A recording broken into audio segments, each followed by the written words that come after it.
atomic gigantification was a sweeping Japan nation when along came a dude with an ultra attitude, a Kamen rider who's the greatest kicker of Japan. And of all, man, life's too short now, baby, to not talk big now, baby.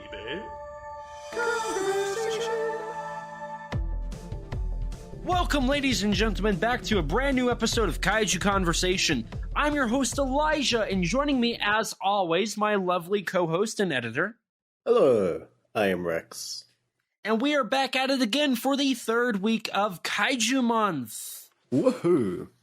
So here we are, once again, but before we jump into our main topics, we've got some housekeeping to do, our general discourse. Yes. So, with that, we're going to go right into this, as this has been a little different than normal when it comes to our recording schedule. Is this now our latest? Or? This will end up being our latest, because Godzilla 54 it ended at 8:30, 9 o'clock. This one's going to end at like 11.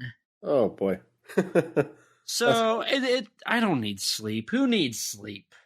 I'm soaking wet. I haven't eaten in like 2 days. I'm fine. We're good. You do not sound fine at all. I don't? You say you haven't eaten.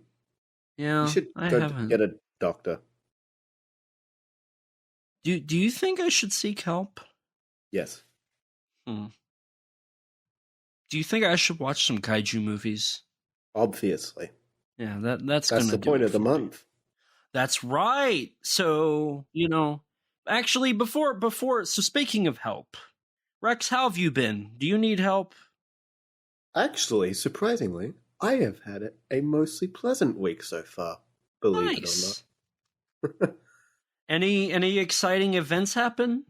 Yeah, I went on Tuesday, I believe, I went to go see a museum exhibit I'd been meaning to visit for a few months now, and it was not only was it quite a just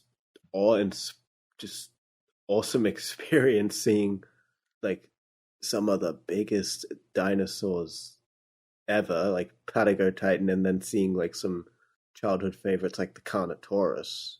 But also a very unexpected but surprisingly pleasant event in my personal life happened as well on that day. Nice. Very unexpected. Well, that's good. That's good. I'm glad to hear it.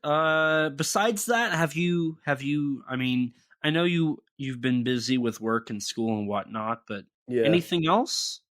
I mean, I've kind of been trying to do stuff for basically every day I can, like this week. Mm-hmm. So, Gotcha. I've been out and about, I guess you could say. Well, that's good. Yeah, I mean, I wish I could say the same, but it's been a week. It's been a week. Yeah. I mean, yeah. So this week there was a day that just so happens to be like a life like achievement mark in my life. I don't know if it's an achievement, but it's definitely like a milestone. And every year when that milestone happens, usually something awful happens, and once again I was proven correct. So it's been a little rough, but I got my short film done. Well, sent that in. Yeah, I got that done, sent it in. By the time this episode goes out, it'll actually be it'll already have premiered at G-Fest. Nice. So that's pretty exciting. By now, as of when you guys are hearing this, we'll find out if it was worth submitting and whatnot. Well, it'll be worth submitting either way, but we'll see if it's an award-winning short film or not by now. So we'll see. We'll see. The viewers know more than us, it seems, in this case. They will, yeah, because there probably will be a live stream or two that will talk about it by then. So, yeah, I mean, I finished the short film. I worked on that all week. working every day, getting ready for G-Fest. Right. I did have some time to watch some Toku, so if you're ready, Rex, we can segue into what Tokusatsu we've watched this week. Yeah, sure. So, Rex, go ahead, since you started us off. Well, I have a surprising and awkward and sad announcement to make, but I have only watched one bit of Tokusatsu this week. Oh. And that's the movie of this episode. Well, we can't reveal that just yet. But in saying that, not only did I finish the recently released Skull Island anime series, but I also rewatched Kong Skull Island. Oh, nice. Yes. Does it still hold up? Yeah, it's pretty good. Now, I believe as of the last recording, you hadn't finished Skull Island? Yeah, the show. So, do you still have the same criticisms you had last week? Yes, but I will say this. Those last two episodes do have... It ends on a decent note. Like, the second last episode, episode 7, the one that everyone says is good, is in fact quite a good episode. Proves that, once again, this series proves that Kong is the best recurring character in the Monsterverse. He might be the only good recurring character in the Monsterverse. Yeah, I'm trying to think of one that would be like Sarazawa? I guess. I mean, I guess he's... Up until he changes his mind on nuclear weapons. So actually, yeah, because I feel like Kong and GVK is the strongest thing of that movie. Yeah. It's just the beard clippings and all the awful stuff. I can get past the beard clippings. Yeah, but I still have to complain it. There's our bingo thing for that. So we've officially started the episode. Damn. Is that our new marker for when the episodes truly start? Yeah, it's whenever we bring up that or one other thing that I'm not going to bring up because then it would just by default come up. So, well, speaking of one thing that by default comes up, I actually forgot to mention last week that I had also started a Netflix show called The Days, which is a Japanese drama starring Koji Yakusho, sort of themed around the 2011 Fukushima, the power plant, the tsunami and how it affected the power plant, all that sort of deal, the aftermath, etc. That's cool. And I bring that up because one of the directors of that show was Hideo Nagata. Ah. Did you... I don't know if I've watched any of his episodes yet, because I've so far only seen like one or two so far. Mm-hmm. Because I started at the same day I started watching Ash vs. Evil Dead. Speaking of Nakata, yes. Did you see what I'm pretty sure I sent you the link. Did you see that Ring is actually coming to 4K? Yes, I did. Yeah. Actually. So I don't think you said anything, but are you going to pick that up? I don't know, honestly. Ironically enough, I have my Ring box set, my Ring collection sitting right next to me, basically.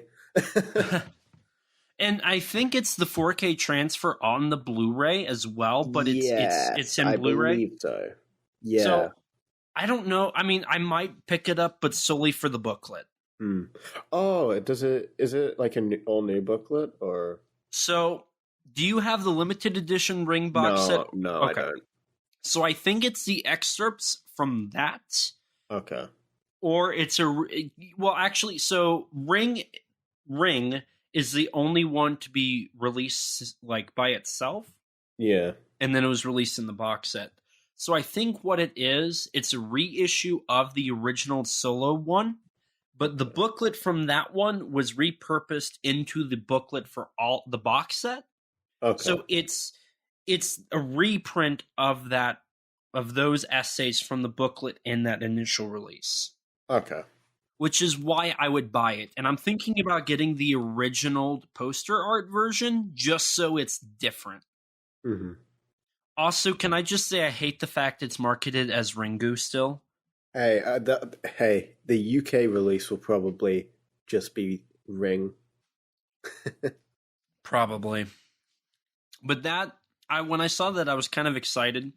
Granted, Arrow, that's nothing new for Arrow because they said that they would be re-releasing all of their 4K transfers as 4Ks because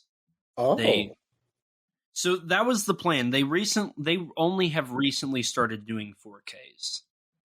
So that all started. So Gamera trilogy? Probably not. Oh. I don't know. Kadakawa did approve the Ring 4K release. Maybe in the future. I think they said it wasn't in the cards at the moment. Oh. Back when people were asking left and right about that. Yeah. I think they that could was do like 3-4 years ago now. Yeah, which is really weird. It's really weird to think that was like that long ago. I know, right? Now I'm legitimately curious how expensive that box set has become.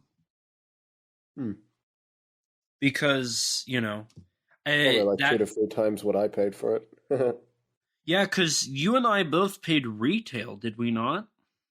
I did. Yeah, I probably paid like a little bit more for shipping, but even then, I got off pretty good with the shipping, all things considered. So this week, I've actually got you beat, Rex, on both the Giant Monster and Tokusatsu front, it seems like, because I watched the 2-part short film, Robo Geisha Cop. They were 2 promotional short films that were attached to Robo Geisha. Mm-hmm. So I watched those. They were pretty all right for a short film. And then I finally watched Thailand's new Giant Monster movie, The Lake. That's right. I saw you post about that. That was my birthday film. I'm so sorry for you. I guess I should establish that I did turn a year older. That was I hate my birthday. Happy birthday. Oh, yeah. Oh, thanks. Thanks, man. I hate it. It's always a bad day. But that was the film I decided to watch next year. So you never know. That's what we always say. That's what I say every year. There's always next year. So I watched The Lake. The first third of the movie, I was like, man, this feels like it was taken straight out of Bong Joon-ho's book. Right. I was like, damn, this is exactly what the host would be if it was this story. Mm-hmm. So, and that's not a bad thing. I could just tell it was influence. It didn't rip it off. I just could feel the influence. Mm-hmm. I like the effects. There's one sequence that's entirely CGI that has a frame rate issue that I was like, that's a little bad. But the effects I remember this, but I don't remember it too well. The effects are pretty good. Mm-hmm. I like the mood feeling, but it definitely has the King of the Monsters issue where there's too many characters all over the place that I don't have enough development to care for. It feels I don't remember if it's this film, but I'm pretty sure I got confused on some of the character relations in The Lake, if I remember right. It's a little confusing. There's definitely at one point where I was like, are they brother and sister? Or are they husband and wife? I'm pretty sure it was something like that. Yeah. So, it has some issues, and I feel like it only got interesting towards the end, and it set up a lot only for it to not be elaborated on. And it was elaborated on in the extended ending, which is a bonus feature on the Blu-ray. What? There's an extended 10-minute ending. What? Yes. And no one told me about this? Oh. Well, I just did. What? Yeah, so the ending that's in like 3 minutes is actually a 12-minute sequence with cut effects footage. Bro, I hated the ending because it ended so abruptly and confusingly. I was so confused by like that last scene of the movie. Yeah, so it explains that a little bit. But it also still has a lot of questions. I still don't understand what they were trying to get at. And I don't understand why they didn't just do the extended ending. And so, to that point, I want to bring this up. I don't understand why we have deleted scenes and extended stuff really as like prevalent anymore. Because that used to be because film reels had to like meet requirements. Right. Now it's all digital data, to my understanding. Mm-hmm. So, like, why are we needing, like, the ending for the lake should have been the extended ending. The fact that it wasn't, I don't understand. I mean, theaters wise, I think theater companies tend to like movies, at least in the past. I know big studios like movies to be like 2 hours or under. They didn't really like it to be much longer. Well, even with the extended... Obviously, that's become more lenient nowadays, but, you know. Right, but the lake isn't... It's not... I mean, it's an hour and 45. 40, but, like, I mean, I don't know. I don't know what the Thai film industry's like. Maybe an hour and 50 movie would be out of the norm. Well... I don't. I should look into that because I know, like in India. Oh, there's a voice crack there. In India, their films actually average like 2.5 hours to 3 hours. Yes, yeah. In India, their films are very long. I'm pretty sure the world's longest film. Very entertaining. Yeah, I still need to see RRR. I really want to see that. It's so good. I mean, Natu is a jam. It is. Most of the songs in that movie are a bop. and the choreography is amazing. Oh my god. You need to watch that movie. Like, you actually need to watch that movie. I need to. You're right. Especially considering on my way to these recordings, 9 times out of 10 I record Natu. Yep. Or I play it, yeah. Yeah, I'm just chilling at a stoplight, blasting Natu, and the person next to me at like 3 a.m. is like, "What is that? What's he playing? I don't." Why is that white boy playing Indian music?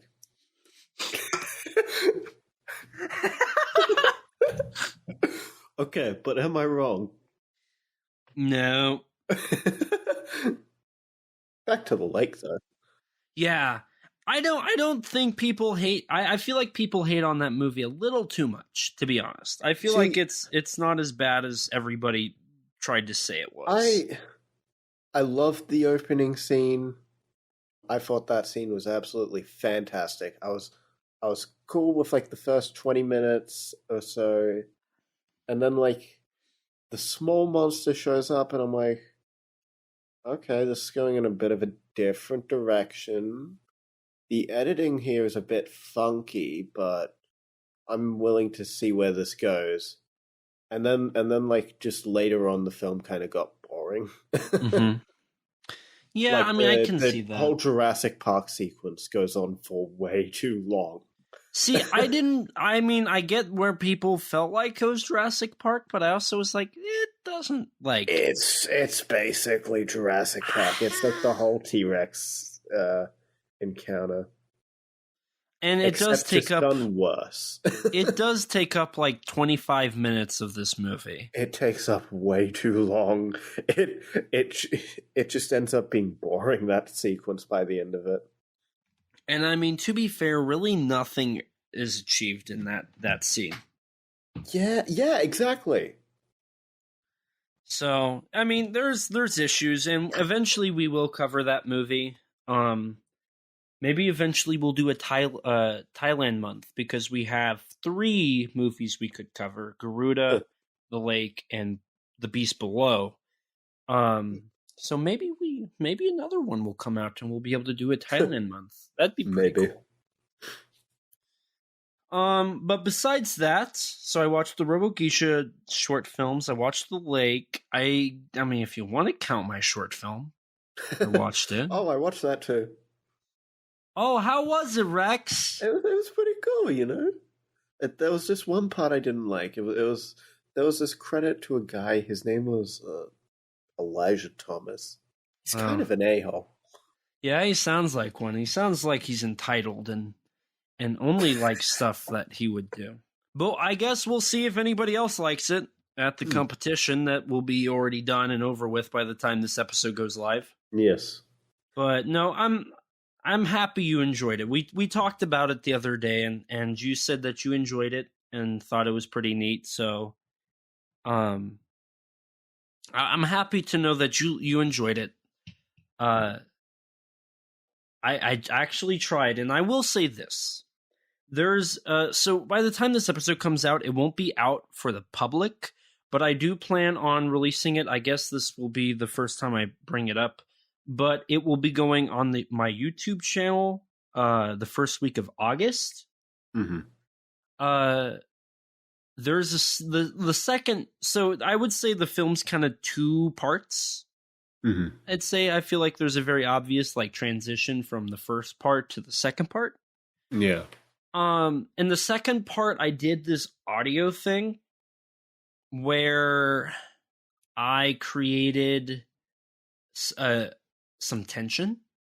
Mm-hmm. And when I was editing and watching the final product, I was actually getting stressed watching that sequence because of that audio cue.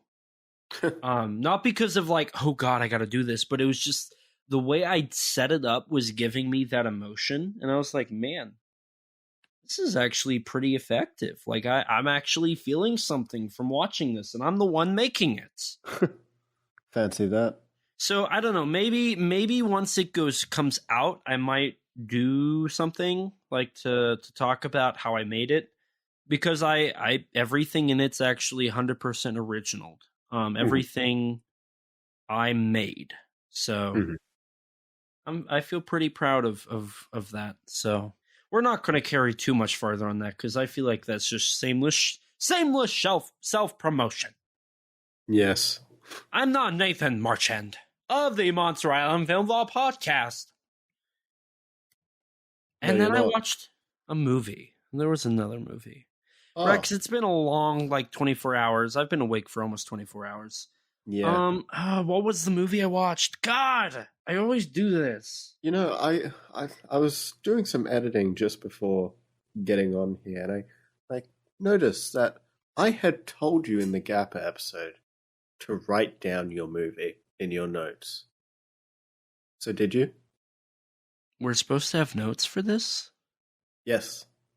Oh, I thought crap. You said we had how many pages? 7. Exactly. Does the title appear anywhere in those notes? Maybe. Can you read the title? Rex, I forgot the title, so this is what I put. That's what I put. Rex? Sorry, I know I know I'm a disappointment. Yeah. Please forgive me. It's not funny. I know. I disappoint you. I'm sorry. Well, dear listeners, as you know, today we are covering Gamera the Giant Monster. Daikaiju Gamera. We are finally covering that movie? Yeah. Man. So it's crazy. It's almost like we were meant to cover this a year or so ago. So fun fact about the behind the scenes work of Kaiju Conversation, a podcast that clearly has a lot of behind the scenes work. Actually, yes. More than you would think, actually. So back in August of 2022, we were supposed to cover Gamera the Giant Monster. But because of what was it? Was it work related? I'm trying to remember what it was. I want to say I know I was the one that was like, I can't do it. I want to say it was work related. I want to say that I just was so busy doing stuff that like I couldn't do it, so we ended up not recording. Something like that. I don't remember. Yeah, I just remember that I just remember that I rewatched it. And speaking of last year, so because of my birthday, Instagram sent me a notification on all of my accounts. They were like, "It's your birthday. Look at the last year." So Rex, actually, so this is coming out the third week of July. Yeah. Which is going to end up being July 19th. So 6 days ago, we actually released Kaiju Conversation episode 40, Welcome Back Kaiju. Oh, damn. So it's been a year since we were regular. So that I saw that on the Instagram, and I was like, man, that's actually really cool. I didn't realize that it's been a year. In a year, and what's funny is we are one episode away from hitting 30 since then. Huh.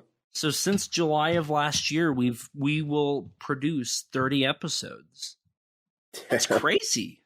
We're insane. We are. So there's 12 months in a year. So that would mean we produce 2 episodes per month, plus an extra one for 6 of those months, I think. Yeah. So 2.5. 2.5 per month. That's a lot of talking. Yeah. Especially when our average is like an hour and 35 minutes. Oh, nowadays it's a bit more than an hour and 35 minutes of talking. If we just do 2023, our average is probably 2 hours and 15 minutes.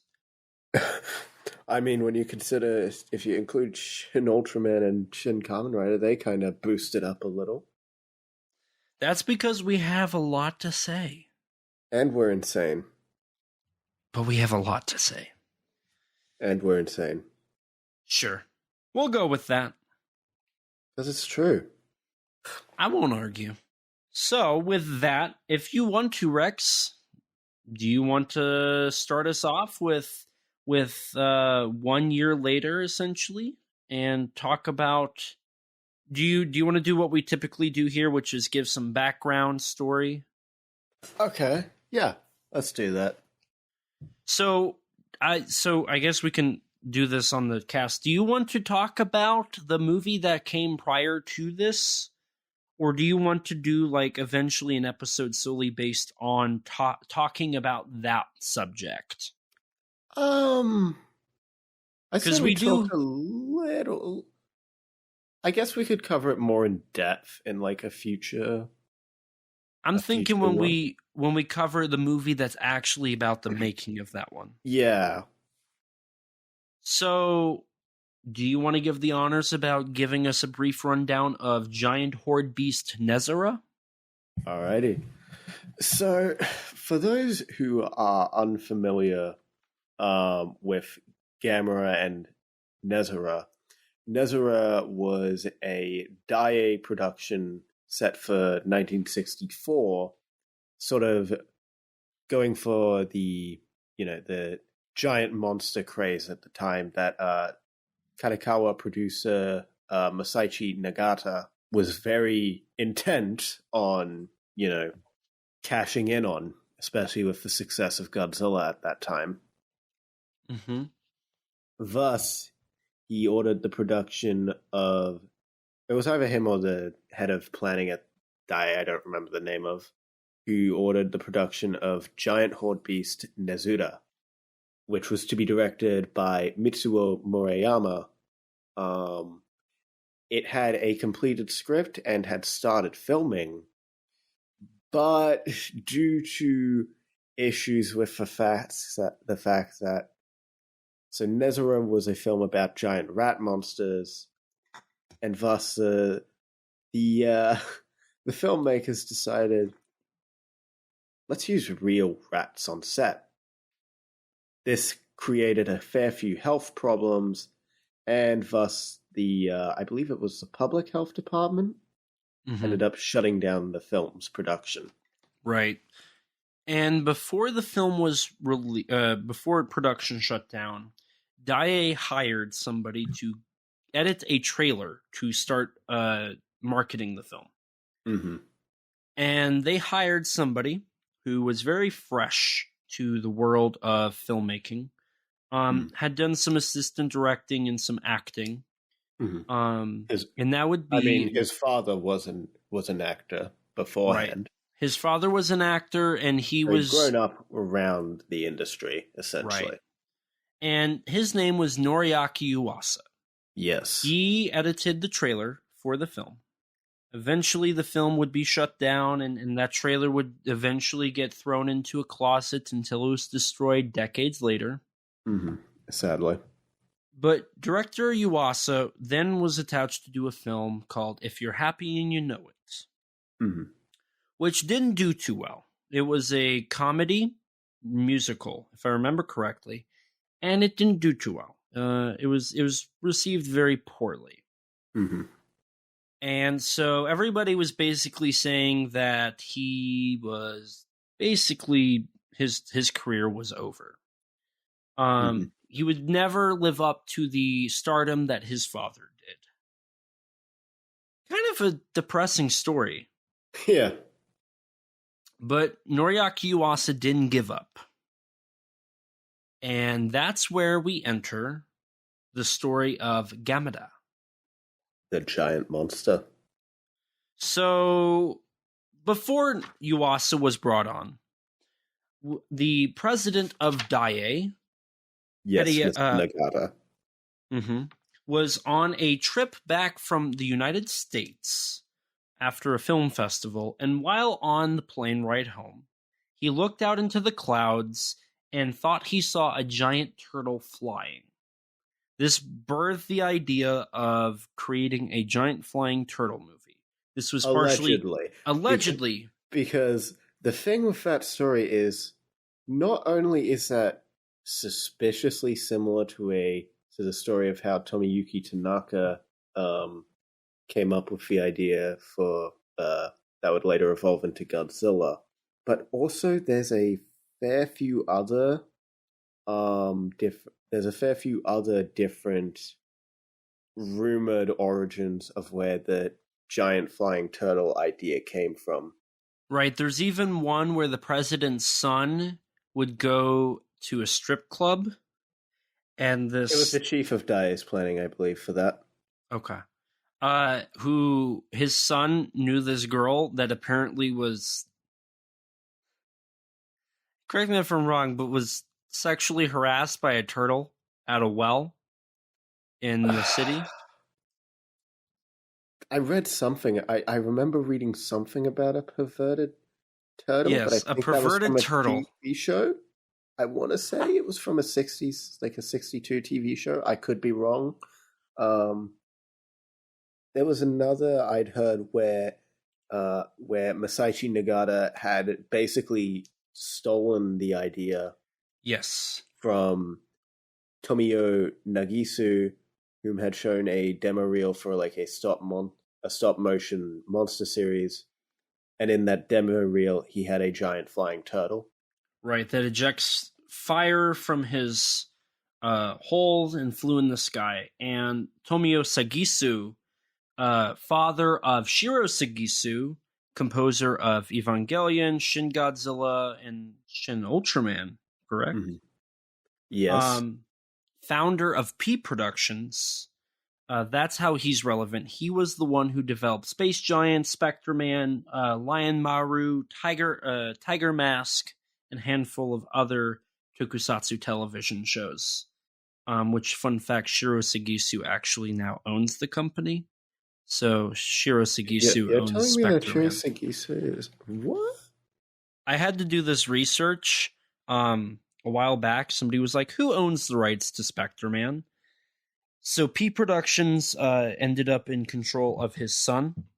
So the composer of Shin Godzilla owns Spectre-Man and a handful of other tokusatsu titles. Oh my god.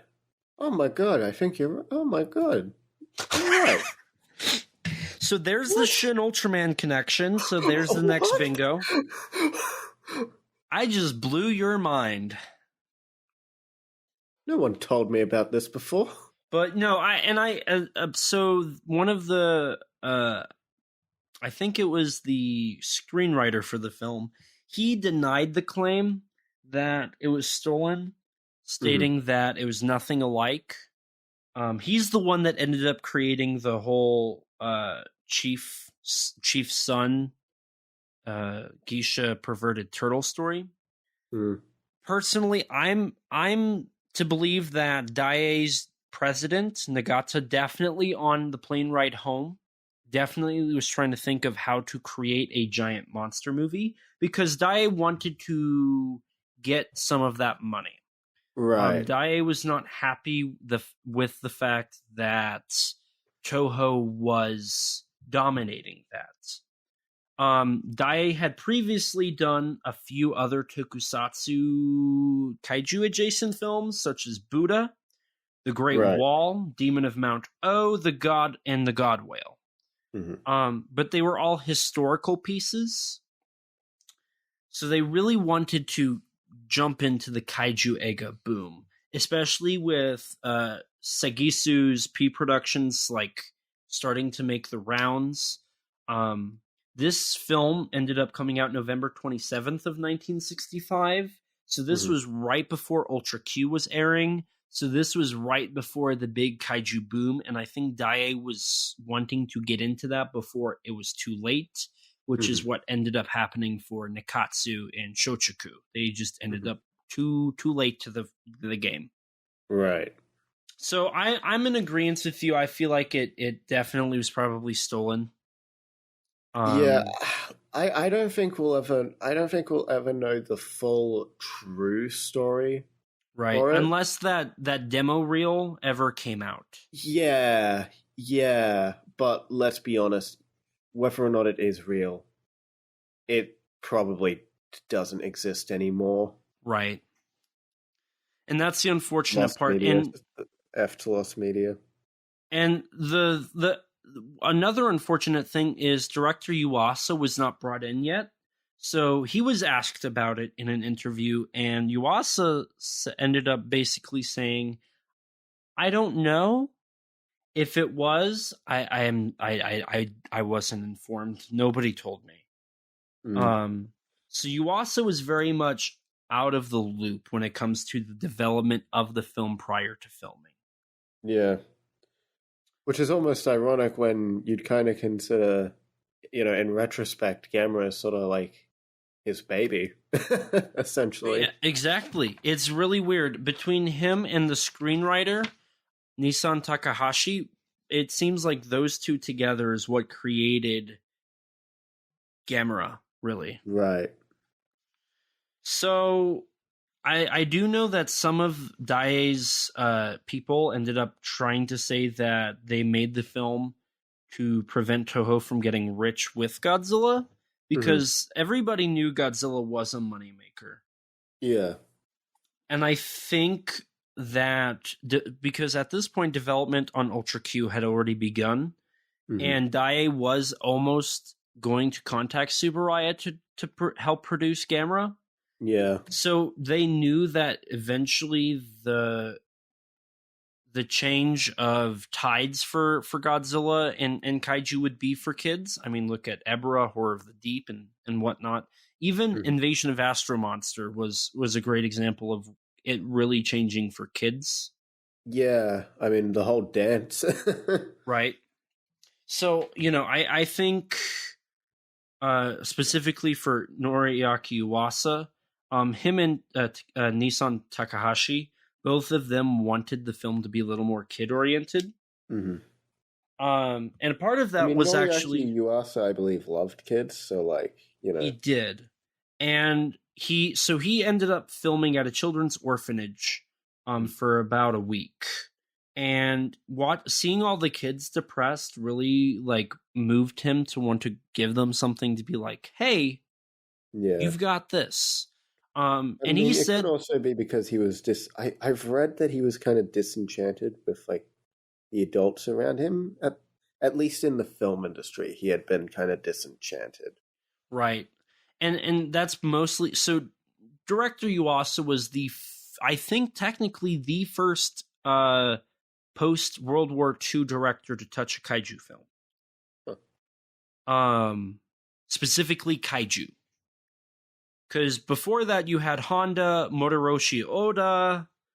I don't remember who directed The Three Treasures. 1965.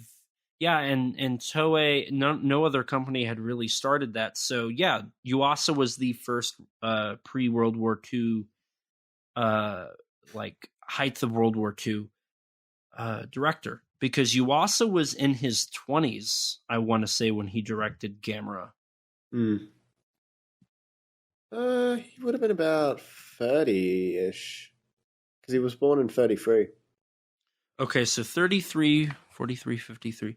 Okay, yeah, so he was about 30. So he was a teenager when early teenage years for World War II. Okay. Actually, he would have been 12 when it ended. So yeah, I mean, you're right. So you also really didn't have an idea of World War II. Mm-hmm.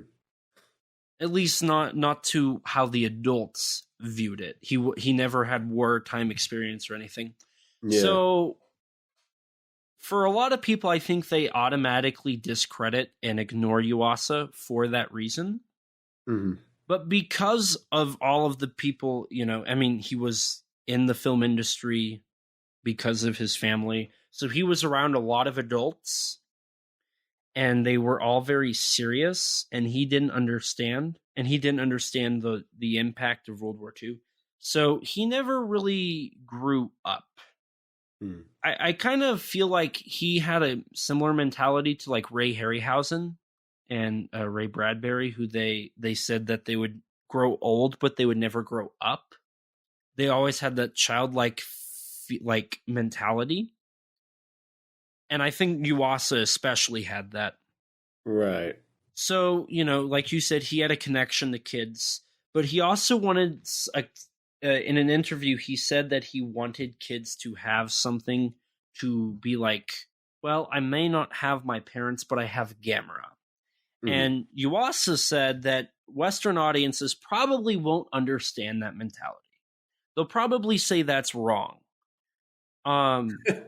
But he said that it's just in Western culture or Eastern culture, and this was a very interesting thing he highlighted. In Eastern culture, when you watch Godzilla and Gamera and whatnot, the kaiju are not animals. They're not meant to be animals, per se. Mm-hmm. Kaiju are meant to be humanistic. They're given humanistic traits. When Gamera does something that a human would do, that's not weird for Eastern cultures. Because in Eastern cultures, animals do things that humans do as well. Mm-hmm. If you look at yokai, if you look at legends, there's animals that do things that would be done by a human. Right. Yeah. He specifically highlighted a story. I don't remember what story he highlighted. But he highlighted how the dog in the story was given human emotions. And because of that, like that was an example of how in Eastern culture, animals have feelings and they are humanized. Yeah. Whereas in Western culture, and he specifically pointed out King Kong. King Kong does not feel like you're watching a humanized animal. It feels like you're watching a wild animal. And so you can't relate and you can't really like feel for the creature as much as you would an Eastern monster. Mm-hmm. Which I think is something that some of the Western kaiju-inspired films have kind of been missing, is that, and I think it's a really good point. Like, in Japan, when you look at Shinto and whatnot, there is a level of, I don't know how you would explain it, but everything has meaning, everything has importance, which is interesting. I thought it was very interesting how kami work, how like there's a kami for water, wind, plants, everything has kami. I thought that was a really interesting thing for Shinto beliefs. I mean, look at yokai. That's another thing. Yuasa actually incorrectly cited a play, a kabuki play called Kurama Tengu as an inspiration. It's a play about an orphan child who learns about martial arts following the death of his entire family, and he learns martial arts to get revenge on those who killed him. Mhm. And he gets help by the yokai Tengu. But at the time, Tengu are basically winged goblins. Mhm. That's a very basic explanation for what they are. They're more than that, but that's basically how they're shown. Right. At the time, Tengu were known for creating war and chaos in Shinto. But in the play, the Tengu was associated with a very popular warrior, Minamoto no Yoshitsune,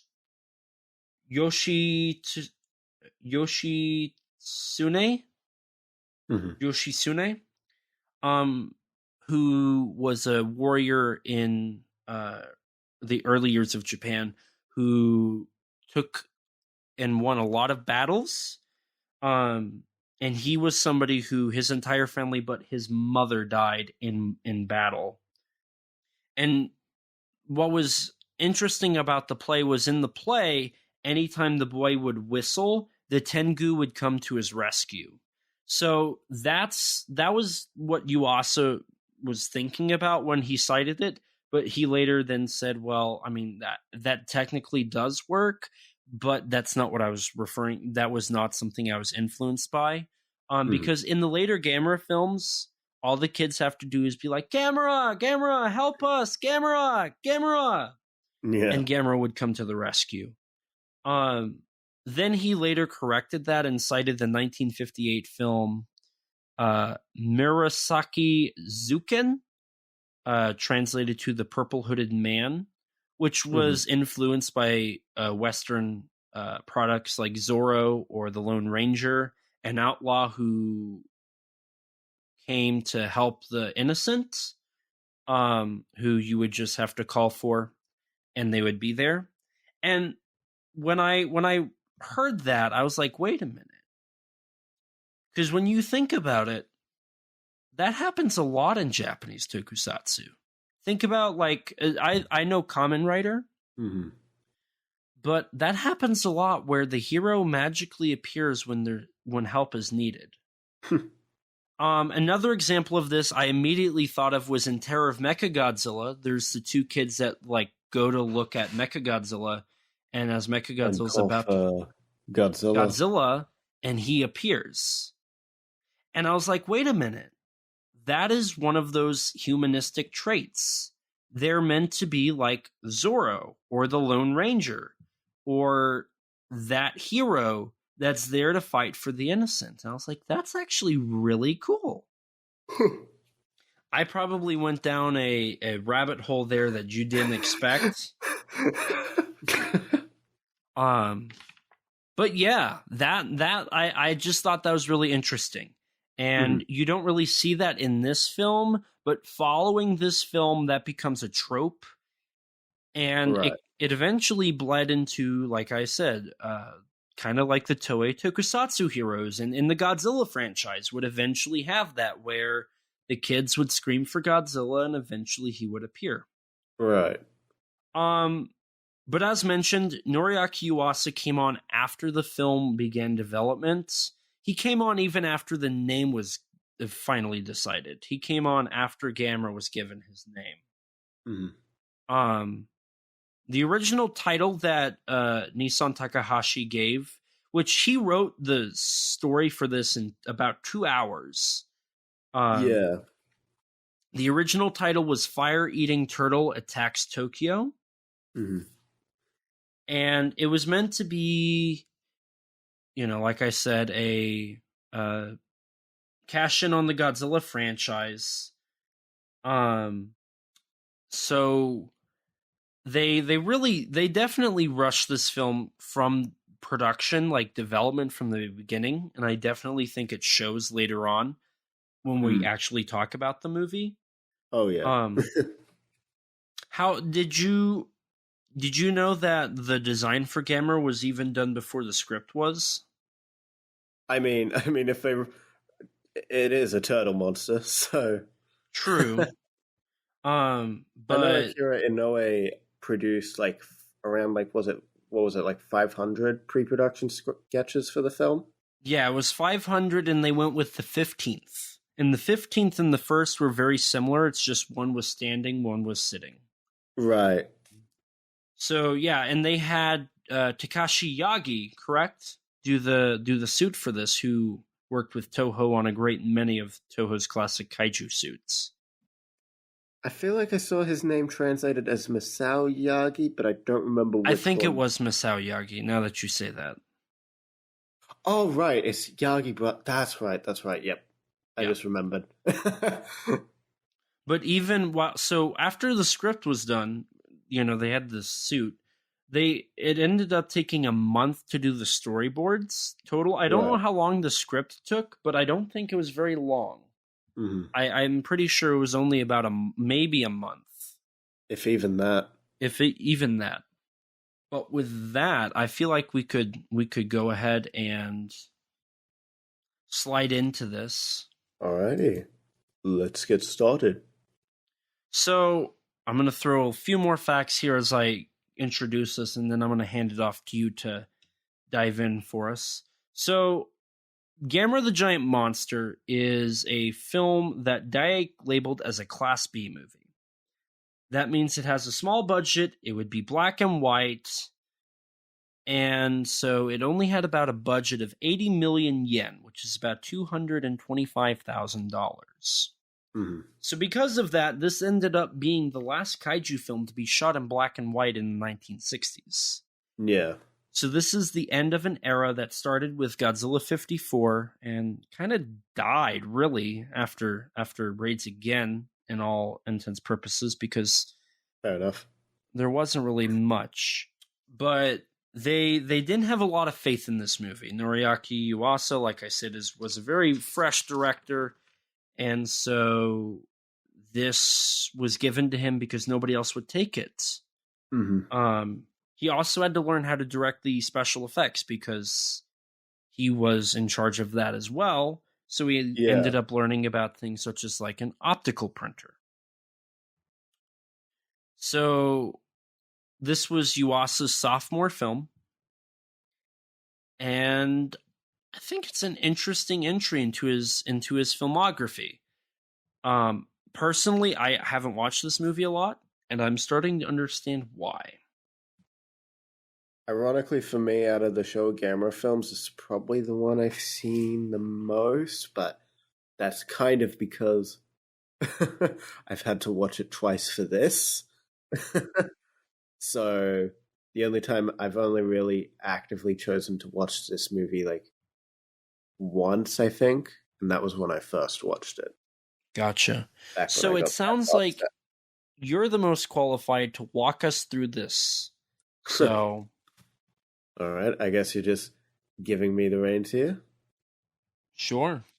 So the film opens, Gamera the Giant Monster, we open with the Daiei logo in black and white and all that, and we are shown various airplanes flying through the sky.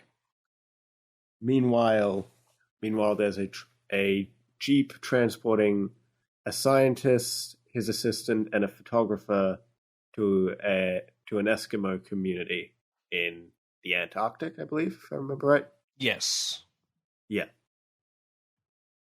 And so they meet with the chief to learn about ancient legends in the area, specifically one sort of revolving around a giant turtle monster, perhaps even. The chief ends up giving them a stone tablet with the image of what appears to be a turtle seemingly in the water, but is more accurately foreshadowing for something later in the film. Meanwhile, the planes fly over Antarctica, and did they drop bombs or did they get shot at? So, right. Yeah, so they fly across, and then the American military intercepts their presence, and they show up, shoot one of the planes down. It crashes in the ice and releases Gamera with an atomic bomb explosion, because that was just casually on the plane. right. No, and I wanted to bring up that this movie very quickly, like the opening with, and this is all within the first 5 minutes. First 5 minutes, we see Gamera. We're introduced to the title monster. We're introduced to the side military characters that will be present for the first part of this movie. We are introduced to our three main characters, and we are established 2 locations, all within the first 5 minutes. I was like, man, this is very, very quick. Yeah. The movie does not take a lot of time to establish stuff. And I noticed that throughout the film. It's very much a let's keep this pace going. It's a very fast-paced movie, for better or for worse. Yeah. And it is a trope to use the atomic bombs in these movies, but this one I was like, man, this is actually kind of lame. Like, so the Americans shoot down the mystery planes, and it just so happens to bear an atomic bomb that wakes Gamera up. Mm-hmm. I mean, it's cooler than just having the stock footage and the voiceover. Like, that trope was definitely overused by this point. But it's also like, you can tell that Yuasa didn't really have a lot of experience with the bombs, because they definitely just threw the bomb out there as it was carrying it, it exploded, it's radioactive, and it woke Gamera. You can kind of interpret it as sort of alluding to like the Cold War tensions at the time, but this doesn't really have relevance to very much of the film afterwards. So right, and even in the film, it ends with the Soviets and the Americans working together. It goes back to Yuasa's very childlike look on the world, which I think is actually a really refreshing and nice thing to see, because it doesn't. This film does not dive. I mean, and all the Gamera films do this. They don't dive into deep, serious subjects. Not until the Heisei era, at least. Not until the Heisei, right? And that's because Yuasa didn't want to replicate what Godzilla was doing. Yuasa had a lot of respect and admiration for the Godzilla films and what they were doing. He actually said that he wanted to not do Godzilla out of respect. And you can really see that, especially in this first movie. And subsequent films, you can really see Yuasa didn't. He understood the tropes, and he knew what he could do to get people in seats without following what Toho was doing. I feel like I guess I agree, but I feel like the series comes more into its own in the later films rather than this one specifically. I agree there. I think the franchise found its footing way after this movie. Yeah. But we'll get to that as we progress. But following this, we do have Gamera's first technical rampage, do we not? Yeah. He, not only does he walk through the Antarctic field, what would you call it? Landscape? The Arctic ice caps. I think it would be ice caps. I guess. I don't know what you actually call. Yeah, and he ends up encountering a ship, the Chidori Maru, which is where the scientists had come from, destroying their ship and killing all of the inhabitants. Which is really weird because in the scene you see them, it's really you see cool. them escaping. Yes, there's a really cool shot. It's a wide shot with Gamera destroying the boat. And they did little animated black like silhouettes. Right. But it's like a little like bee that like in the anime cartoons would be like flying around a character's head. So it's not like amazingly like original, it's but just a small detail. It's a small detail that you don't see in these kaiju movies. And it's really cool that they utilize that here because it's actually really effective. And I thought it looked really good. Yeah. But it doesn't matter since they all died anyways. Apparently. And was it because of the radiation? I don't think it's really ever stated. I remember it just being stated that they got killed by Gamera, and that was about it. Gotcha. I know that, so they do try to make radiation poisoning. Oh, right. Yeah, well, because there's like that whole discussion shortly after this scene where the the American reporter interviews the doctor, Professor Hidaka, I want to say his name was? Yeah. Yes. So an American reporter interviews him about the appearance of Gamera at the area, at the Antarctic, and during this conversation, Hidaka talks about how Gamera will have likely died or is dying at the bottom of the ocean due to the radiation poisoning. Right. Which makes sense, and here's why. So Yuasa was 12 when World War II ended. But radiation poisoning became a very relevant topic about 9 years later. So he would have been 21.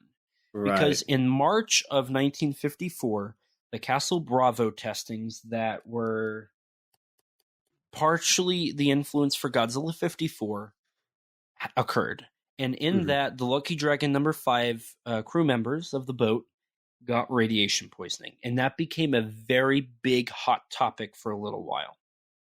Understandably. Understandably. And the biggest thing that was said was Japanese people are the only ones to be killed.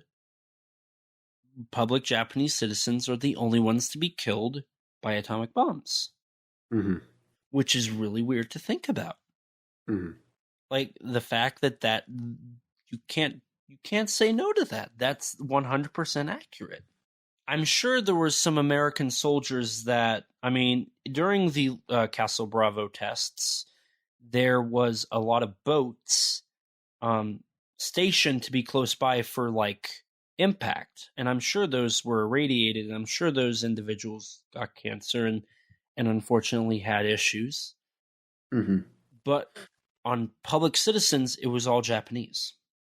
So the international press focused in on that extensively. Right. And Yuasa would have been in his early 20s for that. So for Yuasa to understand radiation poisoning and make that a more prevalent topic than the atomic bomb itself does actually make a lot of sense when you look at the timeline of Yuasa developing as a person and what topics would have been more relevant and he could comprehend better. Right. I'm going full like historian here. I'm sorry. No, don't worry. Feel free to keep on going. But following this, the world presumes that Gamera has not only been revived, but is now dead at the bottom of the sea. But during all this, there is a sudden rise in UFO sightings. We are even shown an old man spotting a strange UFO flying flying across the sky, spinning around it. Mm-hmm. And yeah. And at this point, we kind of have a very interesting film because, I mean, we are introduced to Gamera very early on, but for the next, 20 or so minutes, the film is more of a mystery science fiction film than anything else, which is an interesting tonal change, genre change, that I think works a little bit. I think it adds a little flavor to the film. We're also, so at this point, the awful American actors that are our military guys that are at whatever base they're at are finally out. Yep. I just want to point out that they are the worst actors ever. Yep. My favorite worst part about that is when, so it's the scene where they're like, I want to say they're like, it's a giant turtle. And one of the actors is telling them like a specific element or something that was being used. Yeah, it might have been for the fighter planes. It might have been like what the planes were made out of. Or no, it was what was jamming. They're like, this is probably what's jamming the radio signals, I think. Mm-hmm. And the actor slips up on the word. He says the first part of the word, and then he stutters and finishes the word. And that's the take they used. It's like, that's not how that's not how that should work. But it's a very funny moment. Granted, no, because that's the original audio too. That's not the Sandy Frank dub that I watched. That's the original audio. So in the original audio, he slips up, and it's like, pro actors. So I was very happy that they were out by this point. Mm. So the flying saucers, as you were saying, Rex? Yeah, so there's flying saucers being seen across Japan, and during all this, the professor, his assistant Kyoko, and the photographer, Mr. Aoyagi, just happen to be in a plane together, and this is where we're introduced to the romance element of the film, with Aoyagi essentially seeing, because all of the photographers because there were multiple photographers on the ship, and Aoyagi had just gotten lucky by essentially drawing straws to be chosen to go with the professor. And so now he believes that Kyoko is his goddess of luck. Oh god, the flirting is so blunt and awful. Yep. And so that's pretty funny though. So in the original script, it was originally supposed to follow an engaged couple through it. And that was where this came from. It was elements taken from that part of the script that ended up getting cut. Right. But this film follows a similar trope to Gappa, where the love romance doesn't really... I mean, Gappa and X from Outer Space, I guess, both have this. Where the love plot doesn't really go very far. X from Outer Space doesn't even establish it's a triangle until, like, the very end, really. Right. And I'm pretty sure they established that the assistant is his daughter. Am I wrong? Or not the photographer's daughter, but the scientist's daughter, correct? I don't recall that. Okay. It might have been the dub. Because they have different last names. It was the dub then. That's what it was. Because Kyoko's last name is like Yamamone.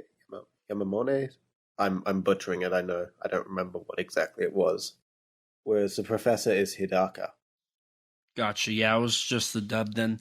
But I was like, man, this is pretty awful flirting. Like, yep. You're my goddess of luck. That's gonna get a slap. That's gonna get you a slap really quick. Yeah.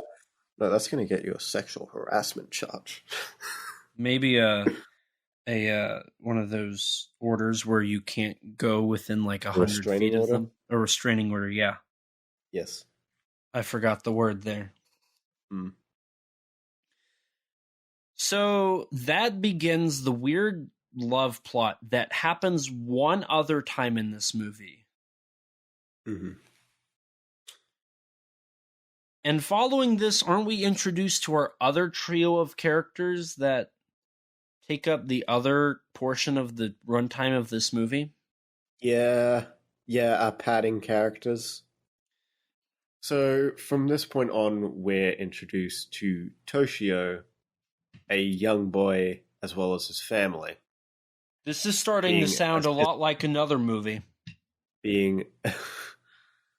Is there a grudge here? Is there a death or something here?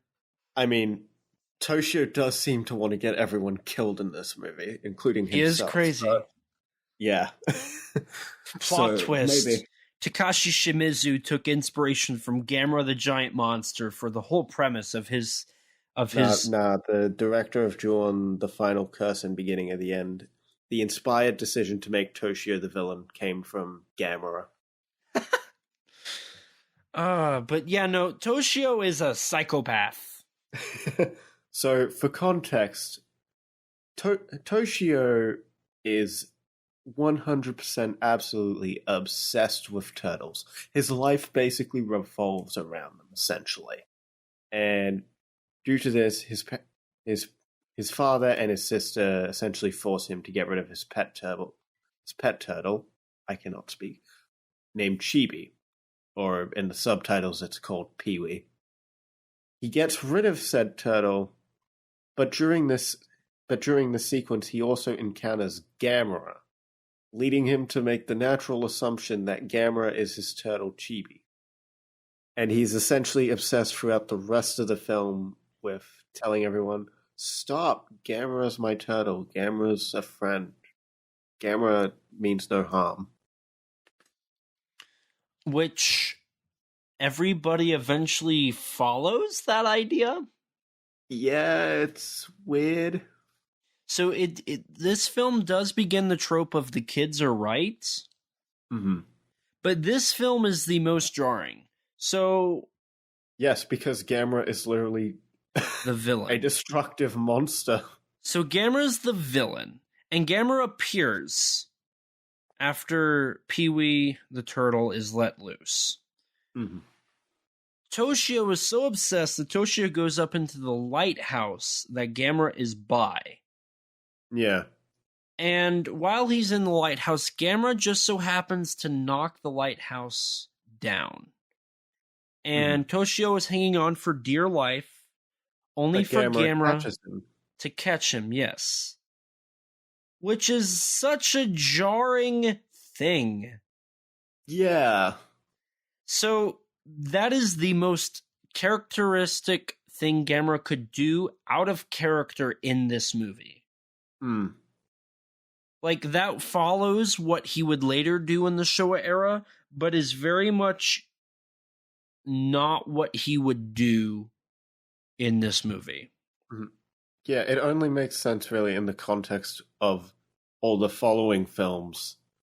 But, like, in this one, why would he save the kid? Right. He's just, for all intents and purposes, just another evil, destructive monster, essentially. Right. He doesn't even have really the tragic element of, say, Godzilla or Rodan. Absolutely. He's just a prehistoric beast from Atlantis or Mu. Right, yeah. And what's also weird is the lighthouse sequence. So this film, like I said, is shot in black and white. And Noriaki Yuasa is a brilliant black and white director, as we talked about heavily with The Snake Girl and the Silver-Haired Witch. Yeah. In this sequence specifically, the tone and the mood of the film is very dark and very, like, horror-esque. There's even some zoom shots of the camera zooming in, which you don't see very frequently. I mean, this is probably the best shot sequence with Gamera. I would agree. Wholeheartedly, I would agree. I mean, I feel like the rest of the film kind of is a bit wishy-washy with how it shoots Gamera a lot of the time.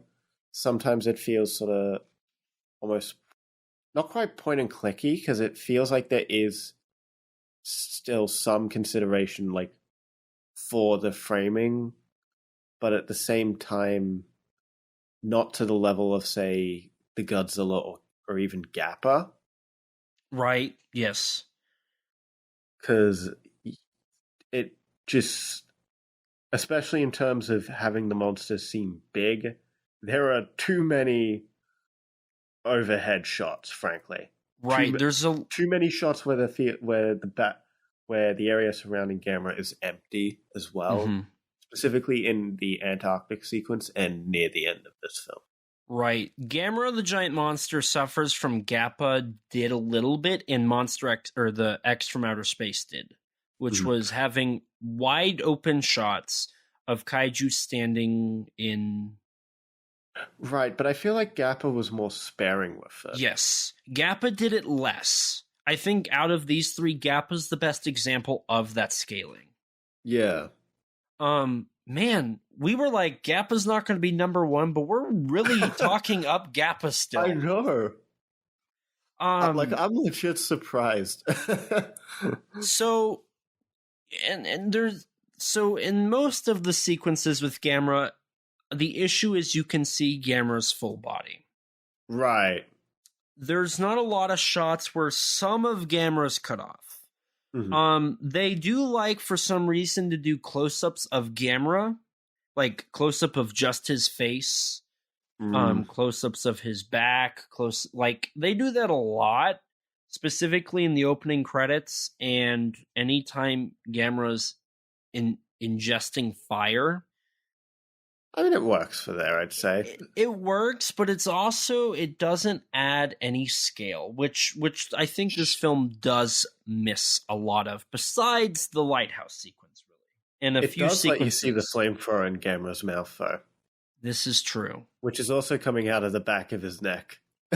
Yeah, and anytime he's eating, you can just see they've reversed the footage. Yeah. Which I'm fine with. I think it looks good. It's fine.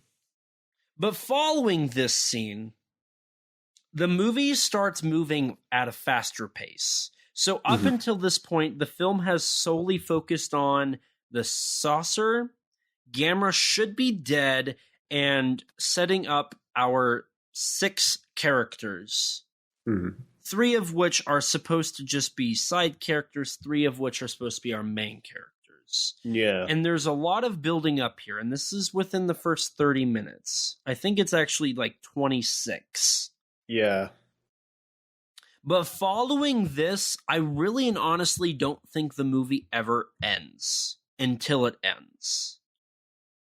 So following this, we basically get one long fight for the rest of the film after Gamera disappears after this sequence. So, following this, Gamera disappears. Correct? Right? Yeah, he disappears and the military and the professor and all them try coming up with a plan to defeat Gamera, essentially. And then doesn't Gamera appear at a airport? Yeah, I believe it's Haneda Airport he appears at. He appears there, and then doesn't he go... that's later. That's when he attacks the city, when he appears in Haneda. Okay, so following this, remind me where we go. It's like a nuclear power plant area or something, where his next attack is.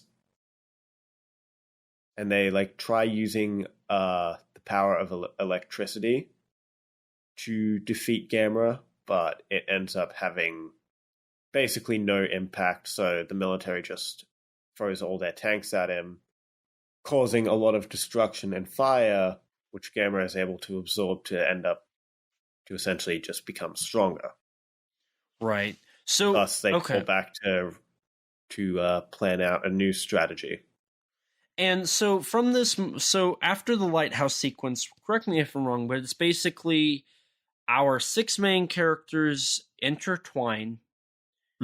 They try to figure out a plan to stop Gamera. Gamera appears, destroys stuff. They go to fight Gamera. It doesn't work, so during the fight, because after this, I feel like it doesn't stop. Then they just plan again and go and fight again. Right, basically, yeah. I mean, they get like another scientist, Dr. Murase. They try using freeze bombs. They use those freeze bombs to help flip Gamera over so they can, because he can't get up if he's on, if he's upside down. Right. Now, Although real quick. With Gamera's body and how long his limbs are, I feel like it'd be pretty easy for him to get back up. Right. Now, before we get too far, so they devise a plan. And the idea essentially is, let's throw all we got at him and let's try to defeat him. And it doesn't work, like you said. He just feeds off of it and gets energy. So, in the middle of the fight, our three main characters are like, hang on, we're going to go to a university and ask somebody for help.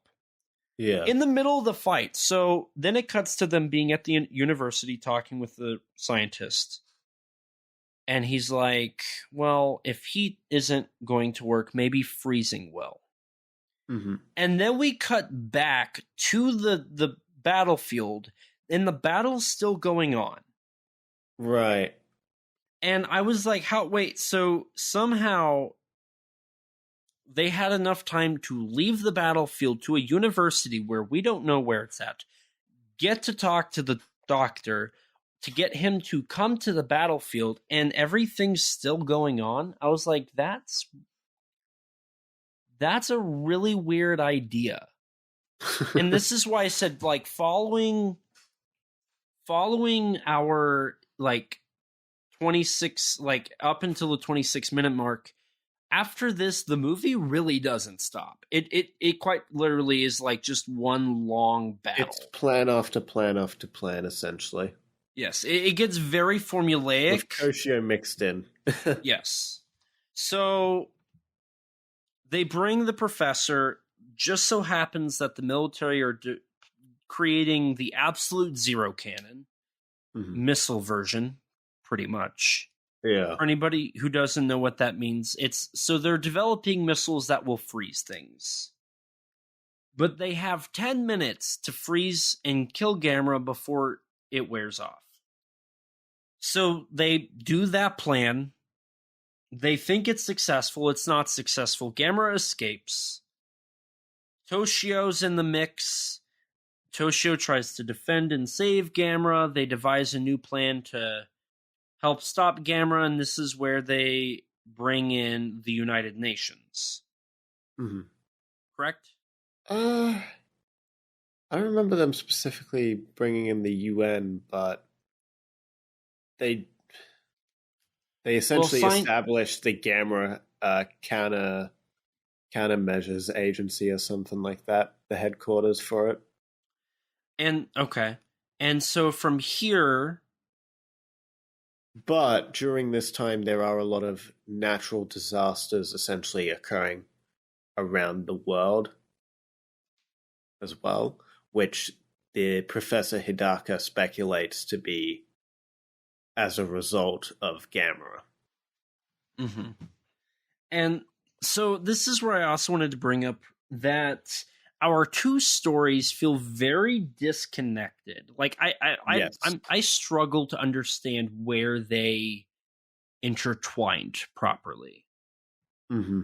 It just kind of felt like at the end of GVK, where Madison and Mark and Bernie just also happened to be in the same spot, and all of our main characters just ended up watching Godzilla walk into the ocean. Right. Like, but in that, they didn't even interact. Right. So it was just really weird to see all of our main, now all 6 of our main characters intertwined.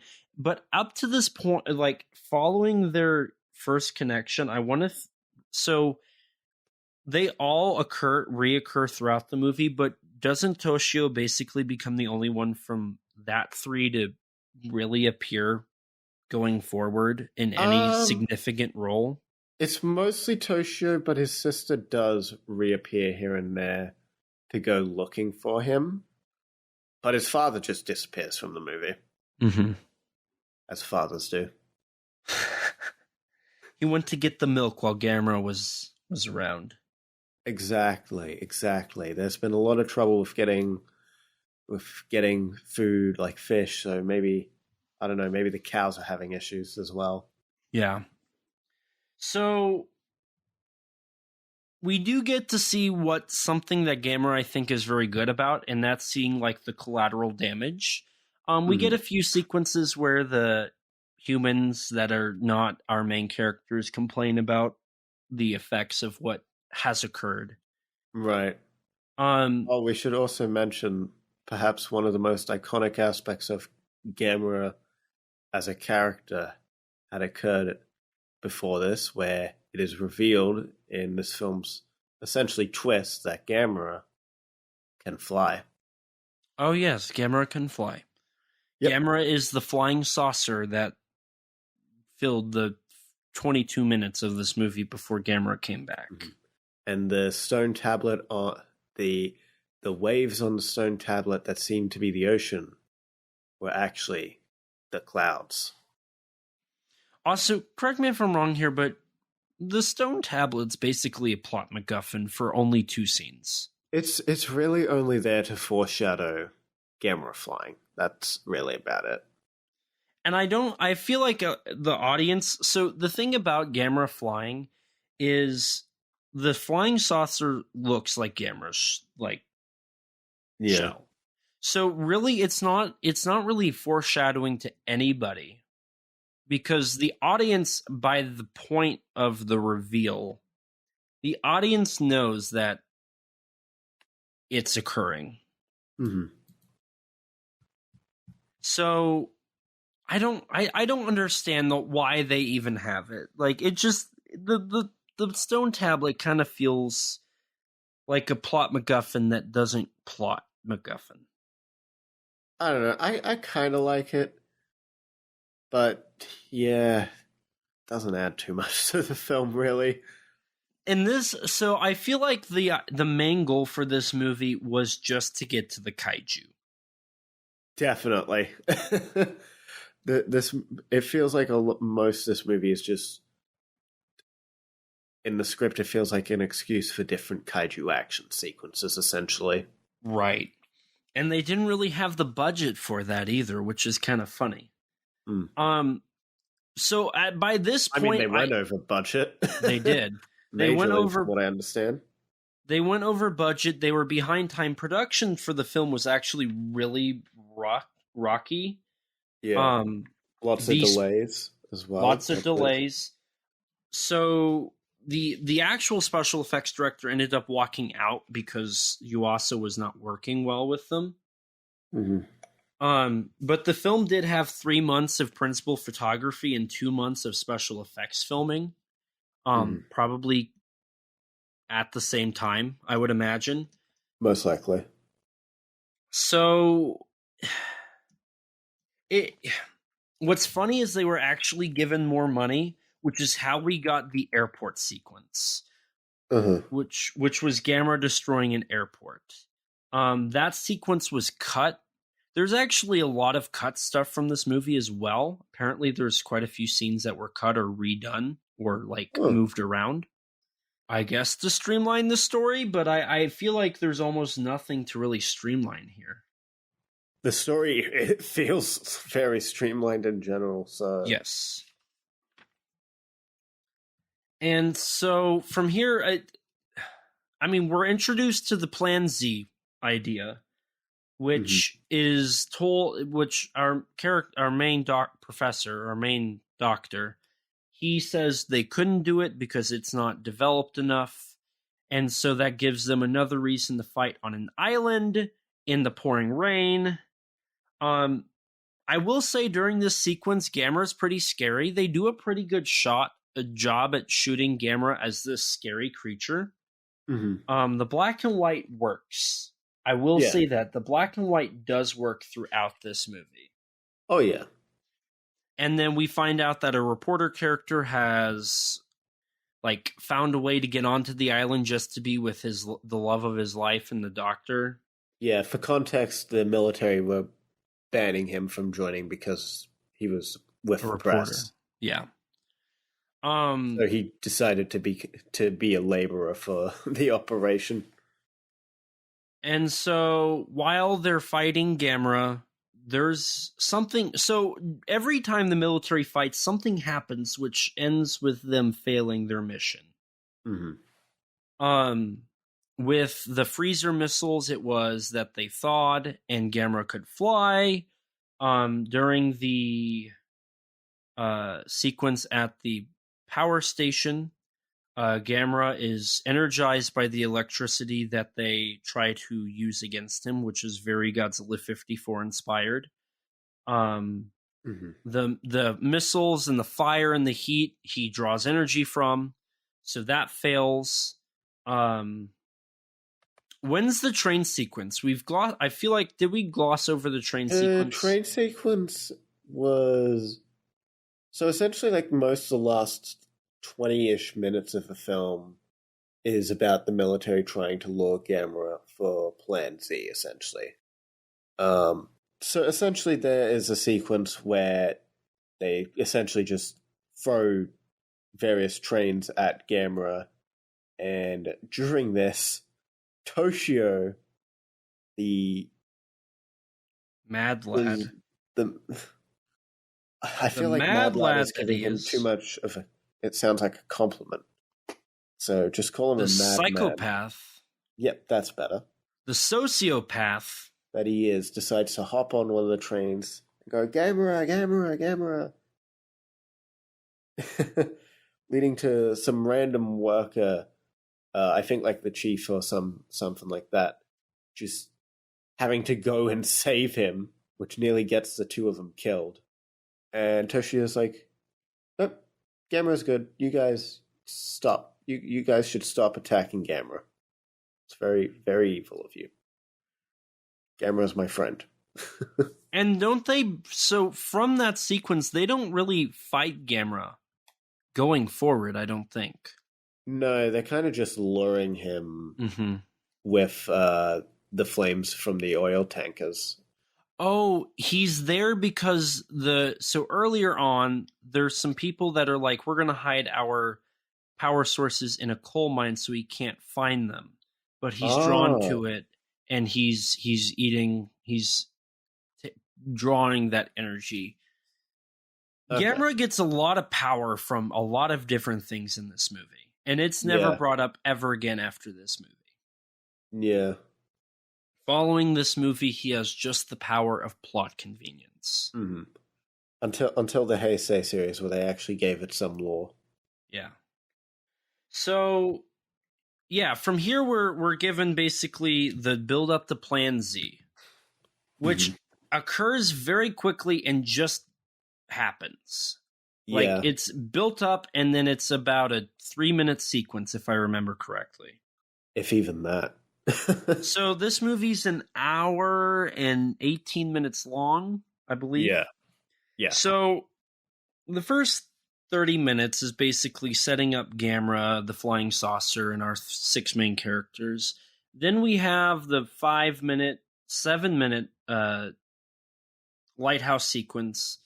And from that point on, so about 37 to 40 minutes in, from that point on up until the last, 8 minutes, is just the military trial and erroring and dealing with Toshio and board meetings. And I don't know what it is, but while watching this, I kind of realized that this movie feels really small. And what I mean by that is, so when you watch the original Godzilla, it does have a personalized story between 3 people. but you feel like it's on a grander scale. You feel like it is of greater importance than it actually is. Whereas in the Gamera, the Giant Monster, it definitely feels like it's a very localized issue. Right. I mean, the film does make an attempt with like all the natural disasters that are occurring in response to like Gamera's presence, Mm-hmm. but like it doesn't really end up adding much to the feeling of anything in the film, really. Right. It's kind of just something you forget after the film's over. Mm-hmm. And I was really disappointed with that. It's really obvious they didn't know what to do with Gamera. I mean, they just simply haven't figured out who the character is yet at this point. They're just making a monster movie. Right, and I can't really fault them for that because it was Gamera's first their film. job. But it's obvious they wanted to set it up for potential sequels. And I feel like in this film, and I feel like the only reason this is a critique is because of retrospective. I feel like at the time it would have been a different critique. But it feels like they're trying to do classic Gamera and they're also trying to do Godzilla 54 at the same time. Mm-hmm. In terms of tone with the monster. Right. Because you have the Gamera tropes, but you also have the dark aspects that are more Godzilla based. Right. Which doesn't... It doesn't follow. gel.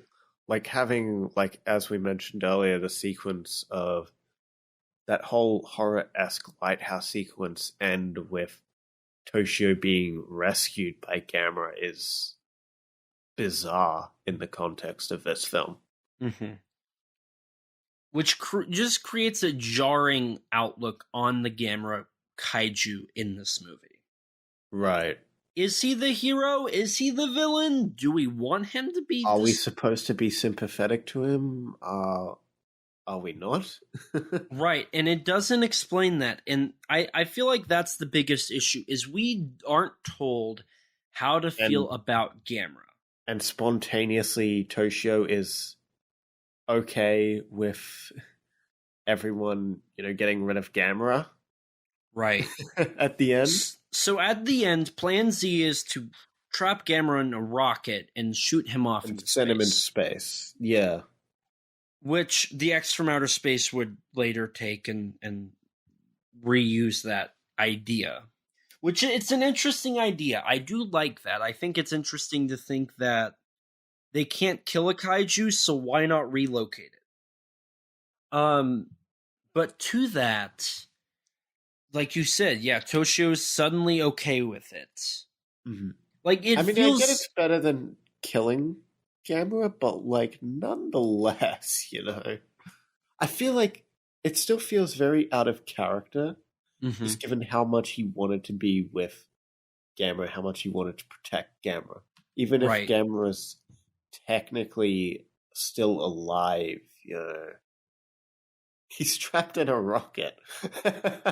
Right, being sent into space, which if he ever gets out, he might not even survive. We don't know. Yeah. So yeah, it's this movie. I don't understand what the writing issue is, but this movie suffers from, like, either they were trying to blend two scripts together and it ended up being kind of a jumbled up mess, or they were trying to be bigger scale on a lower budget. Like, I am trying to understand what they were doing with this movie, but I don't understand. I don't know. It kind of just feels like they didn't really know what to do with this movie, because, like, I mean, all the Toshio scenes essentially just end up feeling like padding for the most part, frankly. Right. Honestly, after your main cast, your main trio of the Professor, Hidaka, Aoyagi, and Kyoko, obviously they're sort of like riding that bandwagon of like your reporter, your woman character, and then your scientist that the Toho series was doing. I believe that was self-admitted from Yuasa himself, I want to say. I could be wrong on that. But even there is so little to any of those characters outside of the weird flirting. Right. That they just ultimately, that's the only memorable aspect of those characters. Mm-hmm. Yeah, this movie definitely has the... So, unlike the original Godzilla, I totally understand why I think nobody talks about Gamera the Giant Monster. Like, I was thinking about it, and like, in all honesty, nobody talks about this movie. No. Even though it's the first Gamera movie, more people talk about Barugan than this film. Mm-hmm. And I think that's because this film does not understand what it is. They don't know what they're doing. Considering the story was developed in 2 hours, it's a little obvious. Right, yeah. It is interesting to see it. To me, it's a lot like watching Ryuhei Kitamura's work before Final Wars.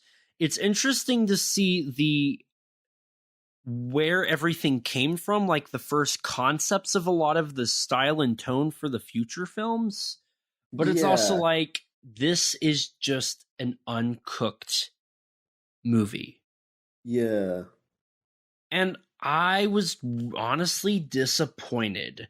I remember why I don't watch this movie, and it's boring. That's why. It's a very boring movie, because Gamera does not do really anything memorable. Everything in Gamera's universe is found in better, memorable ways in future films. Right. I mean, I don't know, in both my prior watches, I did not mind this film at all. Yeah, it's definitely like the issues with Toshio's character, the jarringness of Gamera's character with saving Toshio and all that, you know, the poor love plot, etc. Those were glaringly obvious, but I still enjoyed the film. This watch was much harder to sit through. Yeah. I found myself getting really bored watching this movie. I definitely got bored around like the 30, 40 minute mark. It wasn't X from Outer Space boring, where I was damn near, I was struggling to stay awake in the first 30 minutes, but like that's a low bar.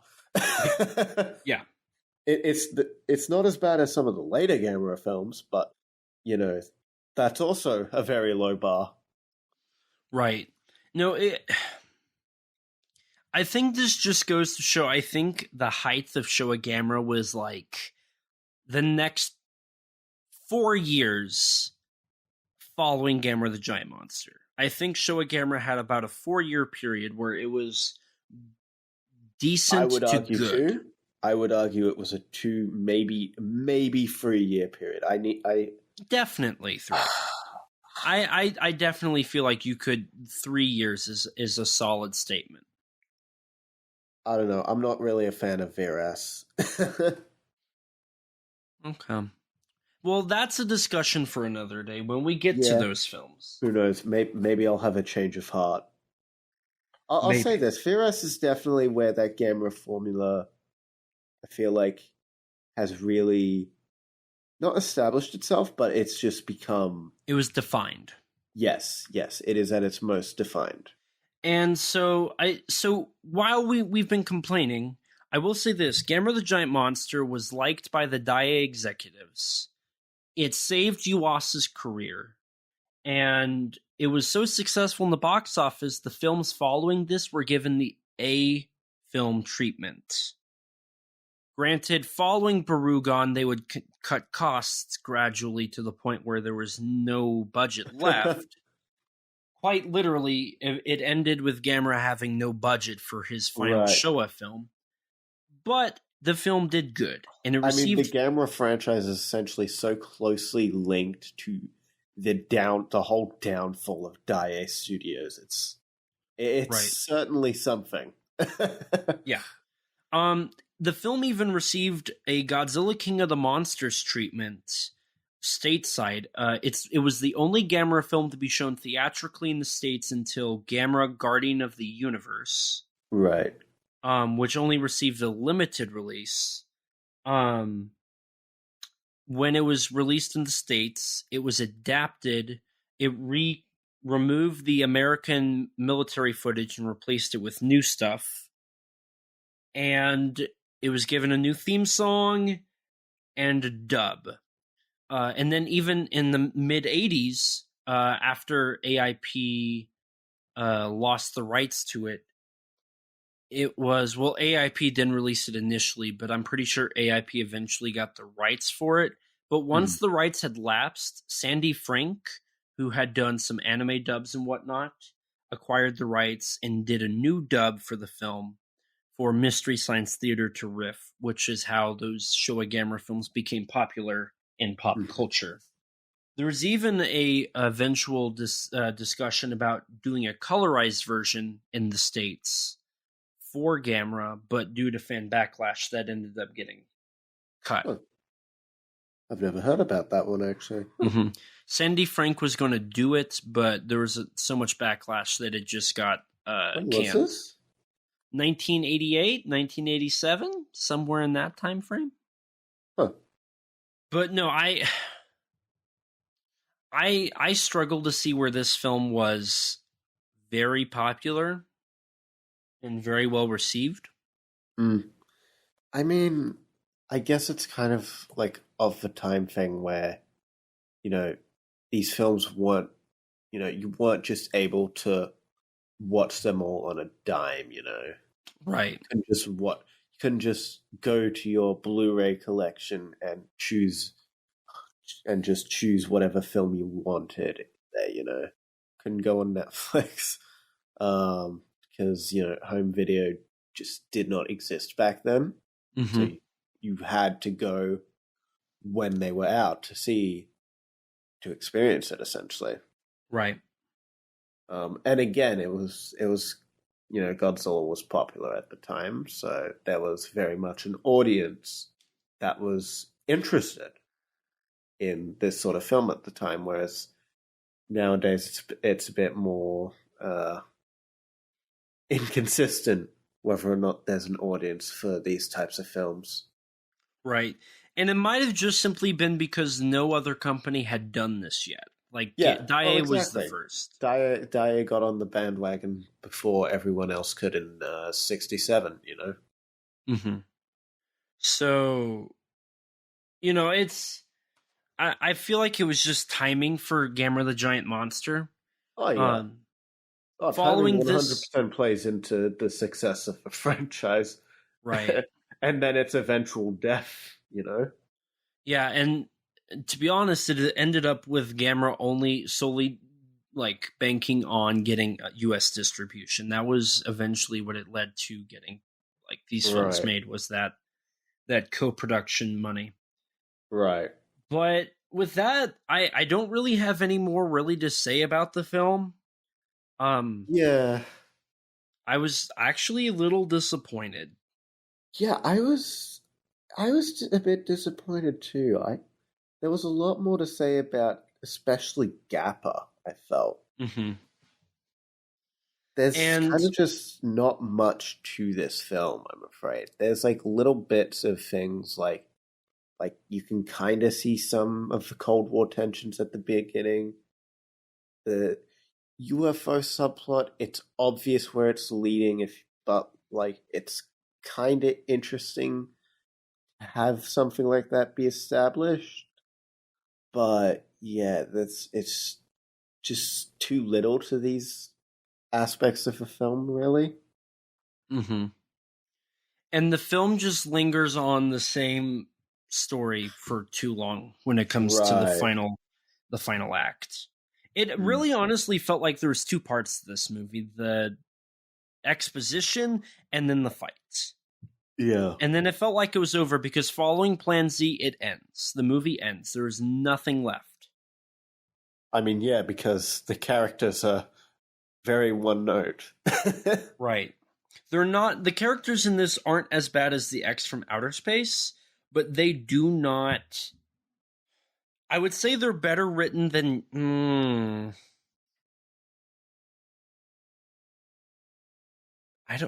would you say they're better written than Gappa? I don't know. I feel like the thing with Gappa is that they're not good, but the ending scene is really funny. Yeah. Like the ending scene, the ending character arc with the main female character in Gappa is so bad that it's really funny. And thus it's actually memorable. Whereas it's just like, oh, Kyoko, I guess, takes an interest in Aoyagi. Great. Toshio wants to become a scientist in the future so he can visit Gamera. Great. That's it. Yeah. It's just flat.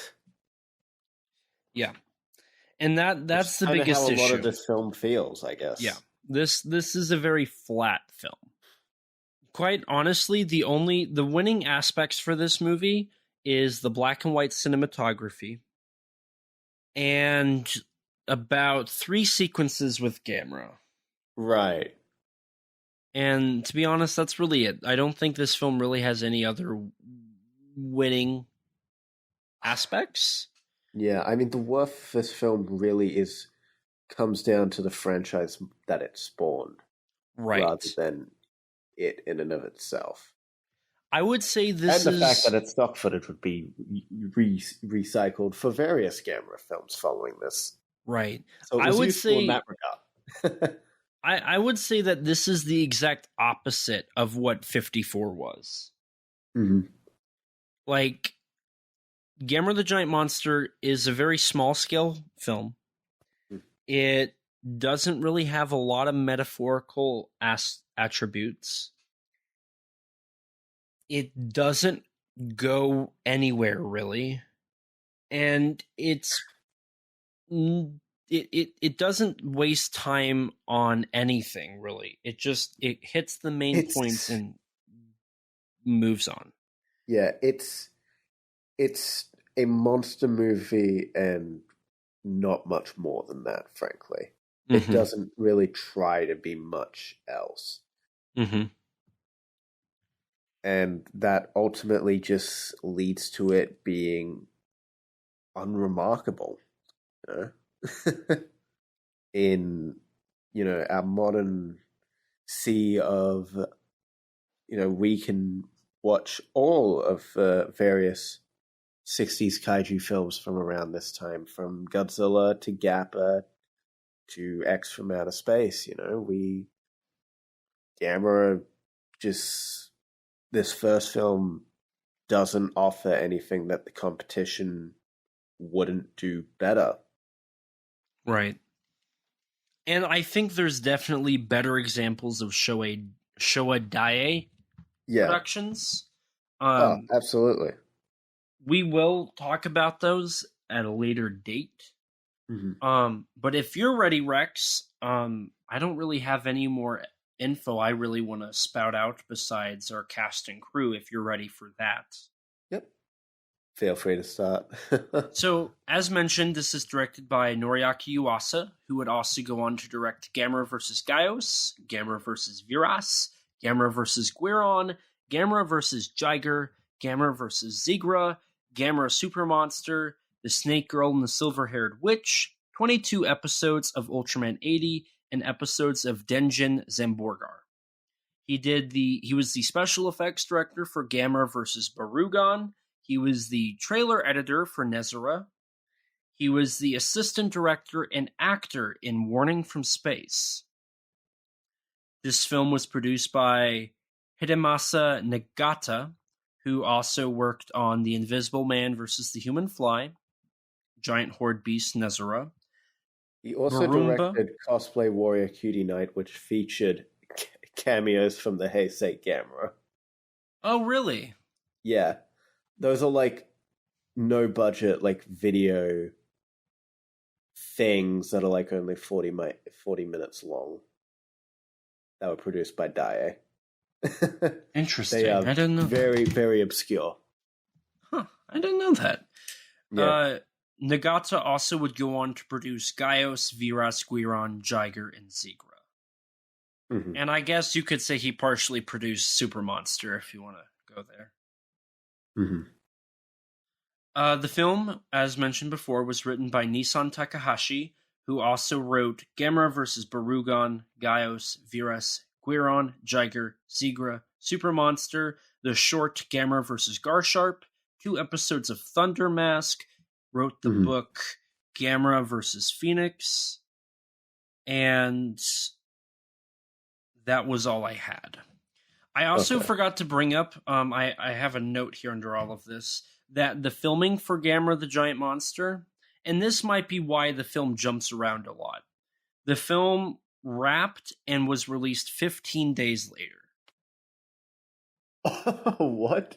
They wrapped filming after the 3 months, so my guess is they started filming the effects and principal photography filming the same day.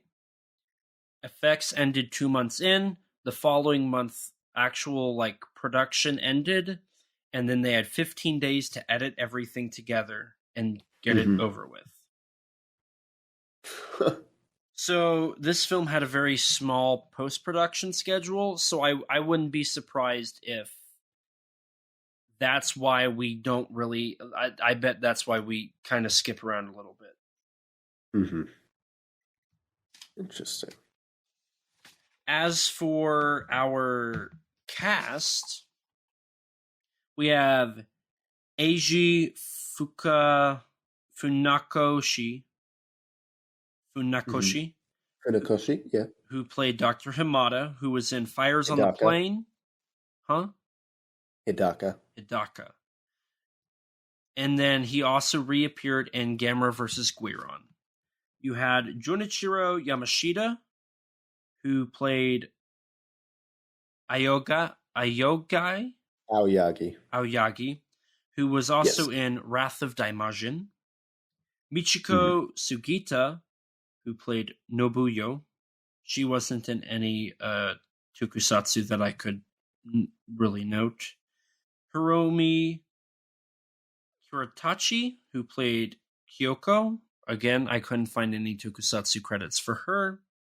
Yoshihiro Kitahara, who was in Kamen Rider Amazon, Kamen Rider 1971, Kikaida, Gamera vs. Viras, Gamera vs. Gaios, Gamera vs. Barugon, Buddha, and The Invisible Man vs. the Human Fly.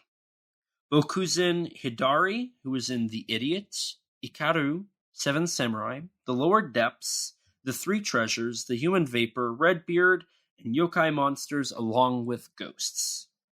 You had Jun Hamamura, who was in Fire on the Plains, High and Low, Kaiden Onibi no Huma, which is a Showa J horror film. He was also in a few others. He was also in Kwaidan, Yokai Monsters 100 Monsters, the television show Operation Mystery, which was a Tsuburaya production. Tsuburaya production. The Owie Phantom, which was another Showa horror film. The Vampire Doll, the first of Toho's Vampire Bloodthirsty trilogy. He was in episodes of Return of Ultraman, Degara vs. Goliath, Ultraman Taro, Prophecies Nostradamus, Kamen Rider Amazon, Samurai Reincarnation, Princess from the Moon, and the 1994 film Kappa. You had Jotaro Hojo, who was in Return of Daimajin, The Snow Woman, and Gamera vs. Barugon. Yoshio Yoshida, who was in The Beauty and the Dragon, a 1955 kaiju dragon movie. I've never heard of it before. It's based off of a kabuki play. So I'm going to actually dive into that a little more because it had a dragon in it, so that might be interesting. They also appeared in Yokai Monsters 100 Monsters, Operation Mystery, Gamera vs. Zigra, Godzilla vs. Hedorah, and the Submersion of Japan television show from the 70s. Koji Fujiyama, who was also in Wolf Guy, Zigra, Virus, Barugan, Return of Daimajin, and The Whale God. And the Female Prisoner Scorpion series. Correct. Munehiko Takada, who was also in Gamera vs. Jiger, Viras, Gaios, and Warning from Space.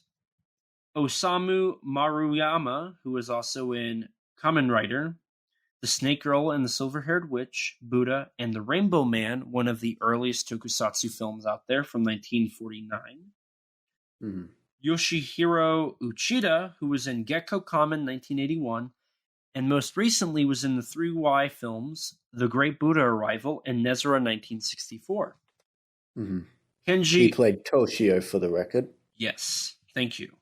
Kenji Onba, who was in quite a bit here. He was in Kikaida 01, Robot Detective, IU Mazer 3, Go Ranger, Jack Q, Message from Space Galactic Wars, Battle Fever J, Denji Man, Space Sheriff Gavin, and a ton of other Sentai and Metal Hero shows. He was in Kamen Rider Zeo, Legend of Eight Samurai, and Kill Bill Volume 1 and 2. He was a suit actor, so he played a lot of suit actors in those shows for like the heroes. Interesting. Then I had Yasuo Araki, who was in Ultra Q, Gamera vs. Barugon, Gorath, and Battle in Outer Space, and then Shin Minatsu, who was in Gamera vs. Zigra, Gaios, and Barugon. And there was a few other people, but I didn't... I of course, you had the Yagi, who worked on the suit, who also worked on a great many of the other Gamera films and Godzilla films. I believe that... what's his name? Suit designer for Howl. Director. Daisuke Sato? Daisuke Sato. No. Director of Brushing Keizo Murase. Keizo Murase, I believe, worked on the suit as well. Or he would do later Gamera films, one of the two. I do know also that the suit was about 26 kilos when it comes to how heavy it was. I read in the Arrow booklet somewhere it says that it was 60 kilos. Really, because the Yagi... Yagi-san said it was no heavier than 30, but he thought it was about 20. Yeah, because I'm looking at the page now. It says, final costume made largely of plaster reinforced with latex weighed over 60 kilograms. A pair of tough guys from Dai's prop department took turns wearing it while the cameras rolled. So it looks like there's a little bit of a difference there. Maybe he's talking about a different suit? Could be. I mean, it's possible they could have used multiple suits for the film. One that may have been heavier than the other. Maybe. Right. Similar to Godzilla. So with that, I'm out of facts. Do you got anything left? Not really. So I guess we can move on to the last bit here before we wrap things up. Rex, where would you rate this? Actually, before you do that, I want to know. We've covered 2 Noriaki Yuasa films, both in black and white. Right. What's your ranking there? That's not hard.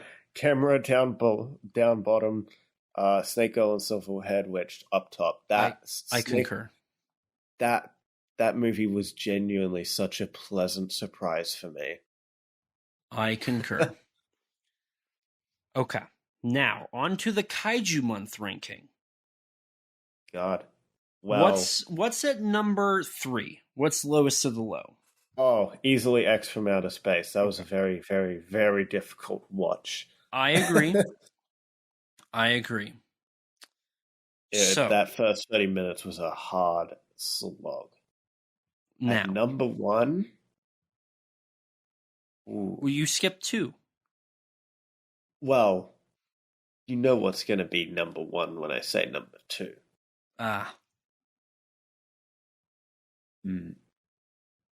It's tough, but I think I found Gappa more entertaining.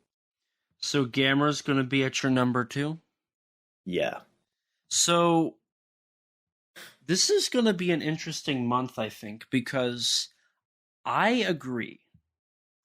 I found Gappa to be more... I want to say watchable, but I feel like that's downgrading Gamera the Giant Monster way too much. Yeah, I think Gamera is watchable. I mean, I don't know if it's really all that rewatchable. Yeah. I feel like if you've watched any of the other Gamera films, you kind of lose any care for this film. Right. Or even if you're particularly experienced with the genre as a whole. Mm-hmm. If you've seen films like Gappa, X from Outer Space, what does Gamera really offer to separate itself? Right. Apart from ignoring the rest of the franchise. Right. So actually, you bring that up, and I'm curious what you have to say here. So these all came out around the kaiju boom, right? Yeah. Which one of these would you say is the most original for the Japanese kaiju?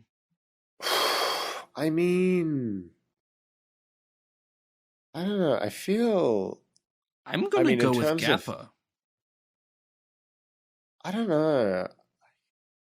I mean, the thing with Gappa is that the general concept behind the whole thing with Gappa, the mother and father looking for the child, kind of already existed in a way with Gorgo, whether or not it was intentional.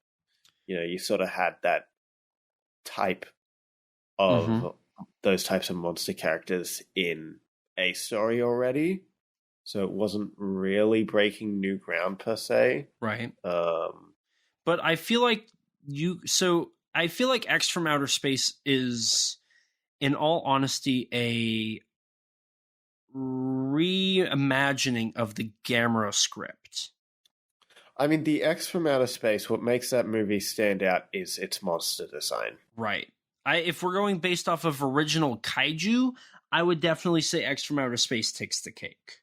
But in terms of originality in general, I think X from Outer Space is basically Gamera blended. X from Outer Space is just it is the epitome of what it is. It is the movie that gets this genre mocked, I'd say. It is what everyone talks about when mocking it. Or at least it's what everyone pictures when mocking the genre, essentially. Mm-hmm. And see, I don't know if if it's between Gamera and the Gappa, if we're talking in terms of originality, I feel like Gappa... I wouldn't say either is particularly original. It's just that Gappa, the concept has been used less. Yes. And that's why I would go with Gappa, because neither of them are original.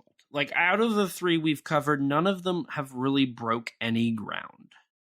They just redid what Toho did, but a little different. Right. And so I think calling them original is a little bit of a stretch, but I definitely think we could, if you're ranking them on originality, that has to go to I feel like if we're going off of originality, it has to go to Gappa. Right. I mean, the whole story behind Gamera's creation, there are so many stories of it. You know, it strangely seems to the whole Nagata seeing it in the clouds. That's very similar to Tanaka's story. And then you've got the whole story of Gamera, you know, the flying concept of it as being potentially stolen from a demo reel, you know. Gamera just seemingly, depending on the different stories, it's just not a very original concept. Right. The most original thing about it is that he's a flying turtle. Right. And again, that's where I think the kaiju does bring the originality. I think for a lot of these films, where the originality comes from is not from the story, but from the kaiju. Right. It seems like people were... It was easier for people to come up with different, crazier kaiju than... And I think Tsuburaya helped create this problem. I guess it'd be a problem. Is it's easier to create crazy kaiju than to create crazy stories. I feel like part of the issue with this genre is the focus on the kaiju is so heavy that the original stories have lost their way. I mean, look at Godzilla 54. They didn't know entirely what the original design was going to look like until the suit was done, pretty much. They had storyboards, but that didn't translate to how it would end up looking. And even then, they didn't really have a name until much later into the process. Like, it seemed like they were more worried about creating a story than creating the monster. In a lot of ways. And at least for Honda, the film was more than just the monster. And I feel like that is partially what makes 54 stand out among the others. Look at King Kong versus Godzilla. It's a brilliant satire. And I think that's an example of a movie where the kaiju don't look the best. But it has a really intelligent script. And that's where King Kong versus Godzilla wins, is a very intelligent script for what it is. So, you know, I think that this just goes to show that for a lot of these companies, kaiju are just a way to get to a market. Which is, I mean, they're companies, so that's what it would be for. But I think it's really interesting that the tropes also follow with original kaiju ideas. Like the kaiju themselves.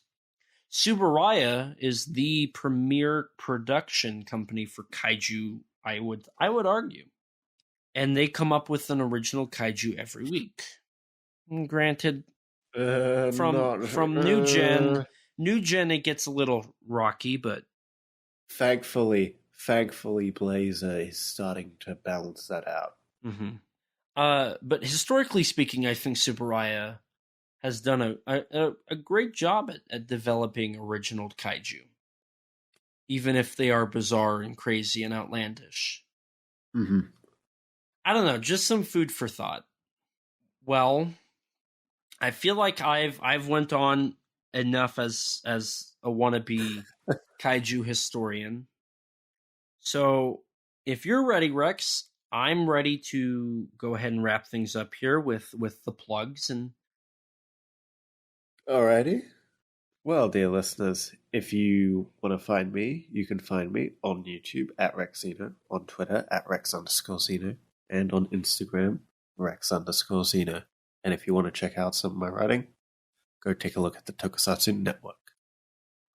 And as for me, you can find me on Twitter at ET13 Productions, on Instagram at ET13 Productions, or on YouTube at ET13 Productions. If you want to watch the short film that I brought up, stay tuned for the first week of August. It'll probably drop on Wednesday. We like releasing stuff on Wednesdays. So I will I probably... mean, it's the Thursday for me. Oh, that's true. But I will be dropping it probably Wednesday, the first week of August.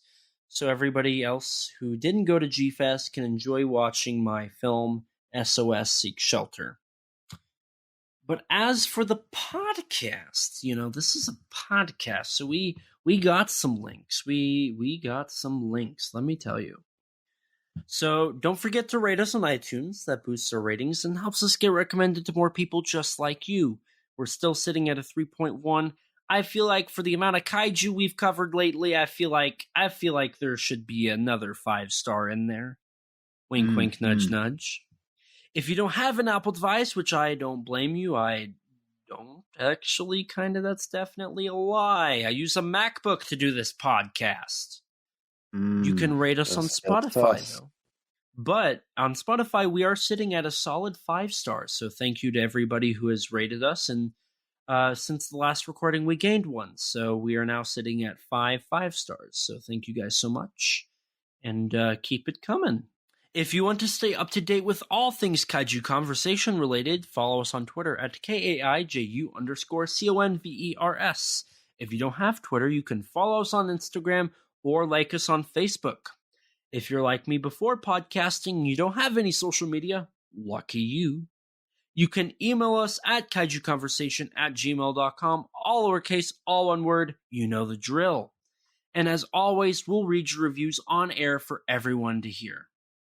We also have a Teespring store. Eventually we'll have original artwork, but until then you can sport our awesome logo on a t-shirt or maybe even a coffee mug.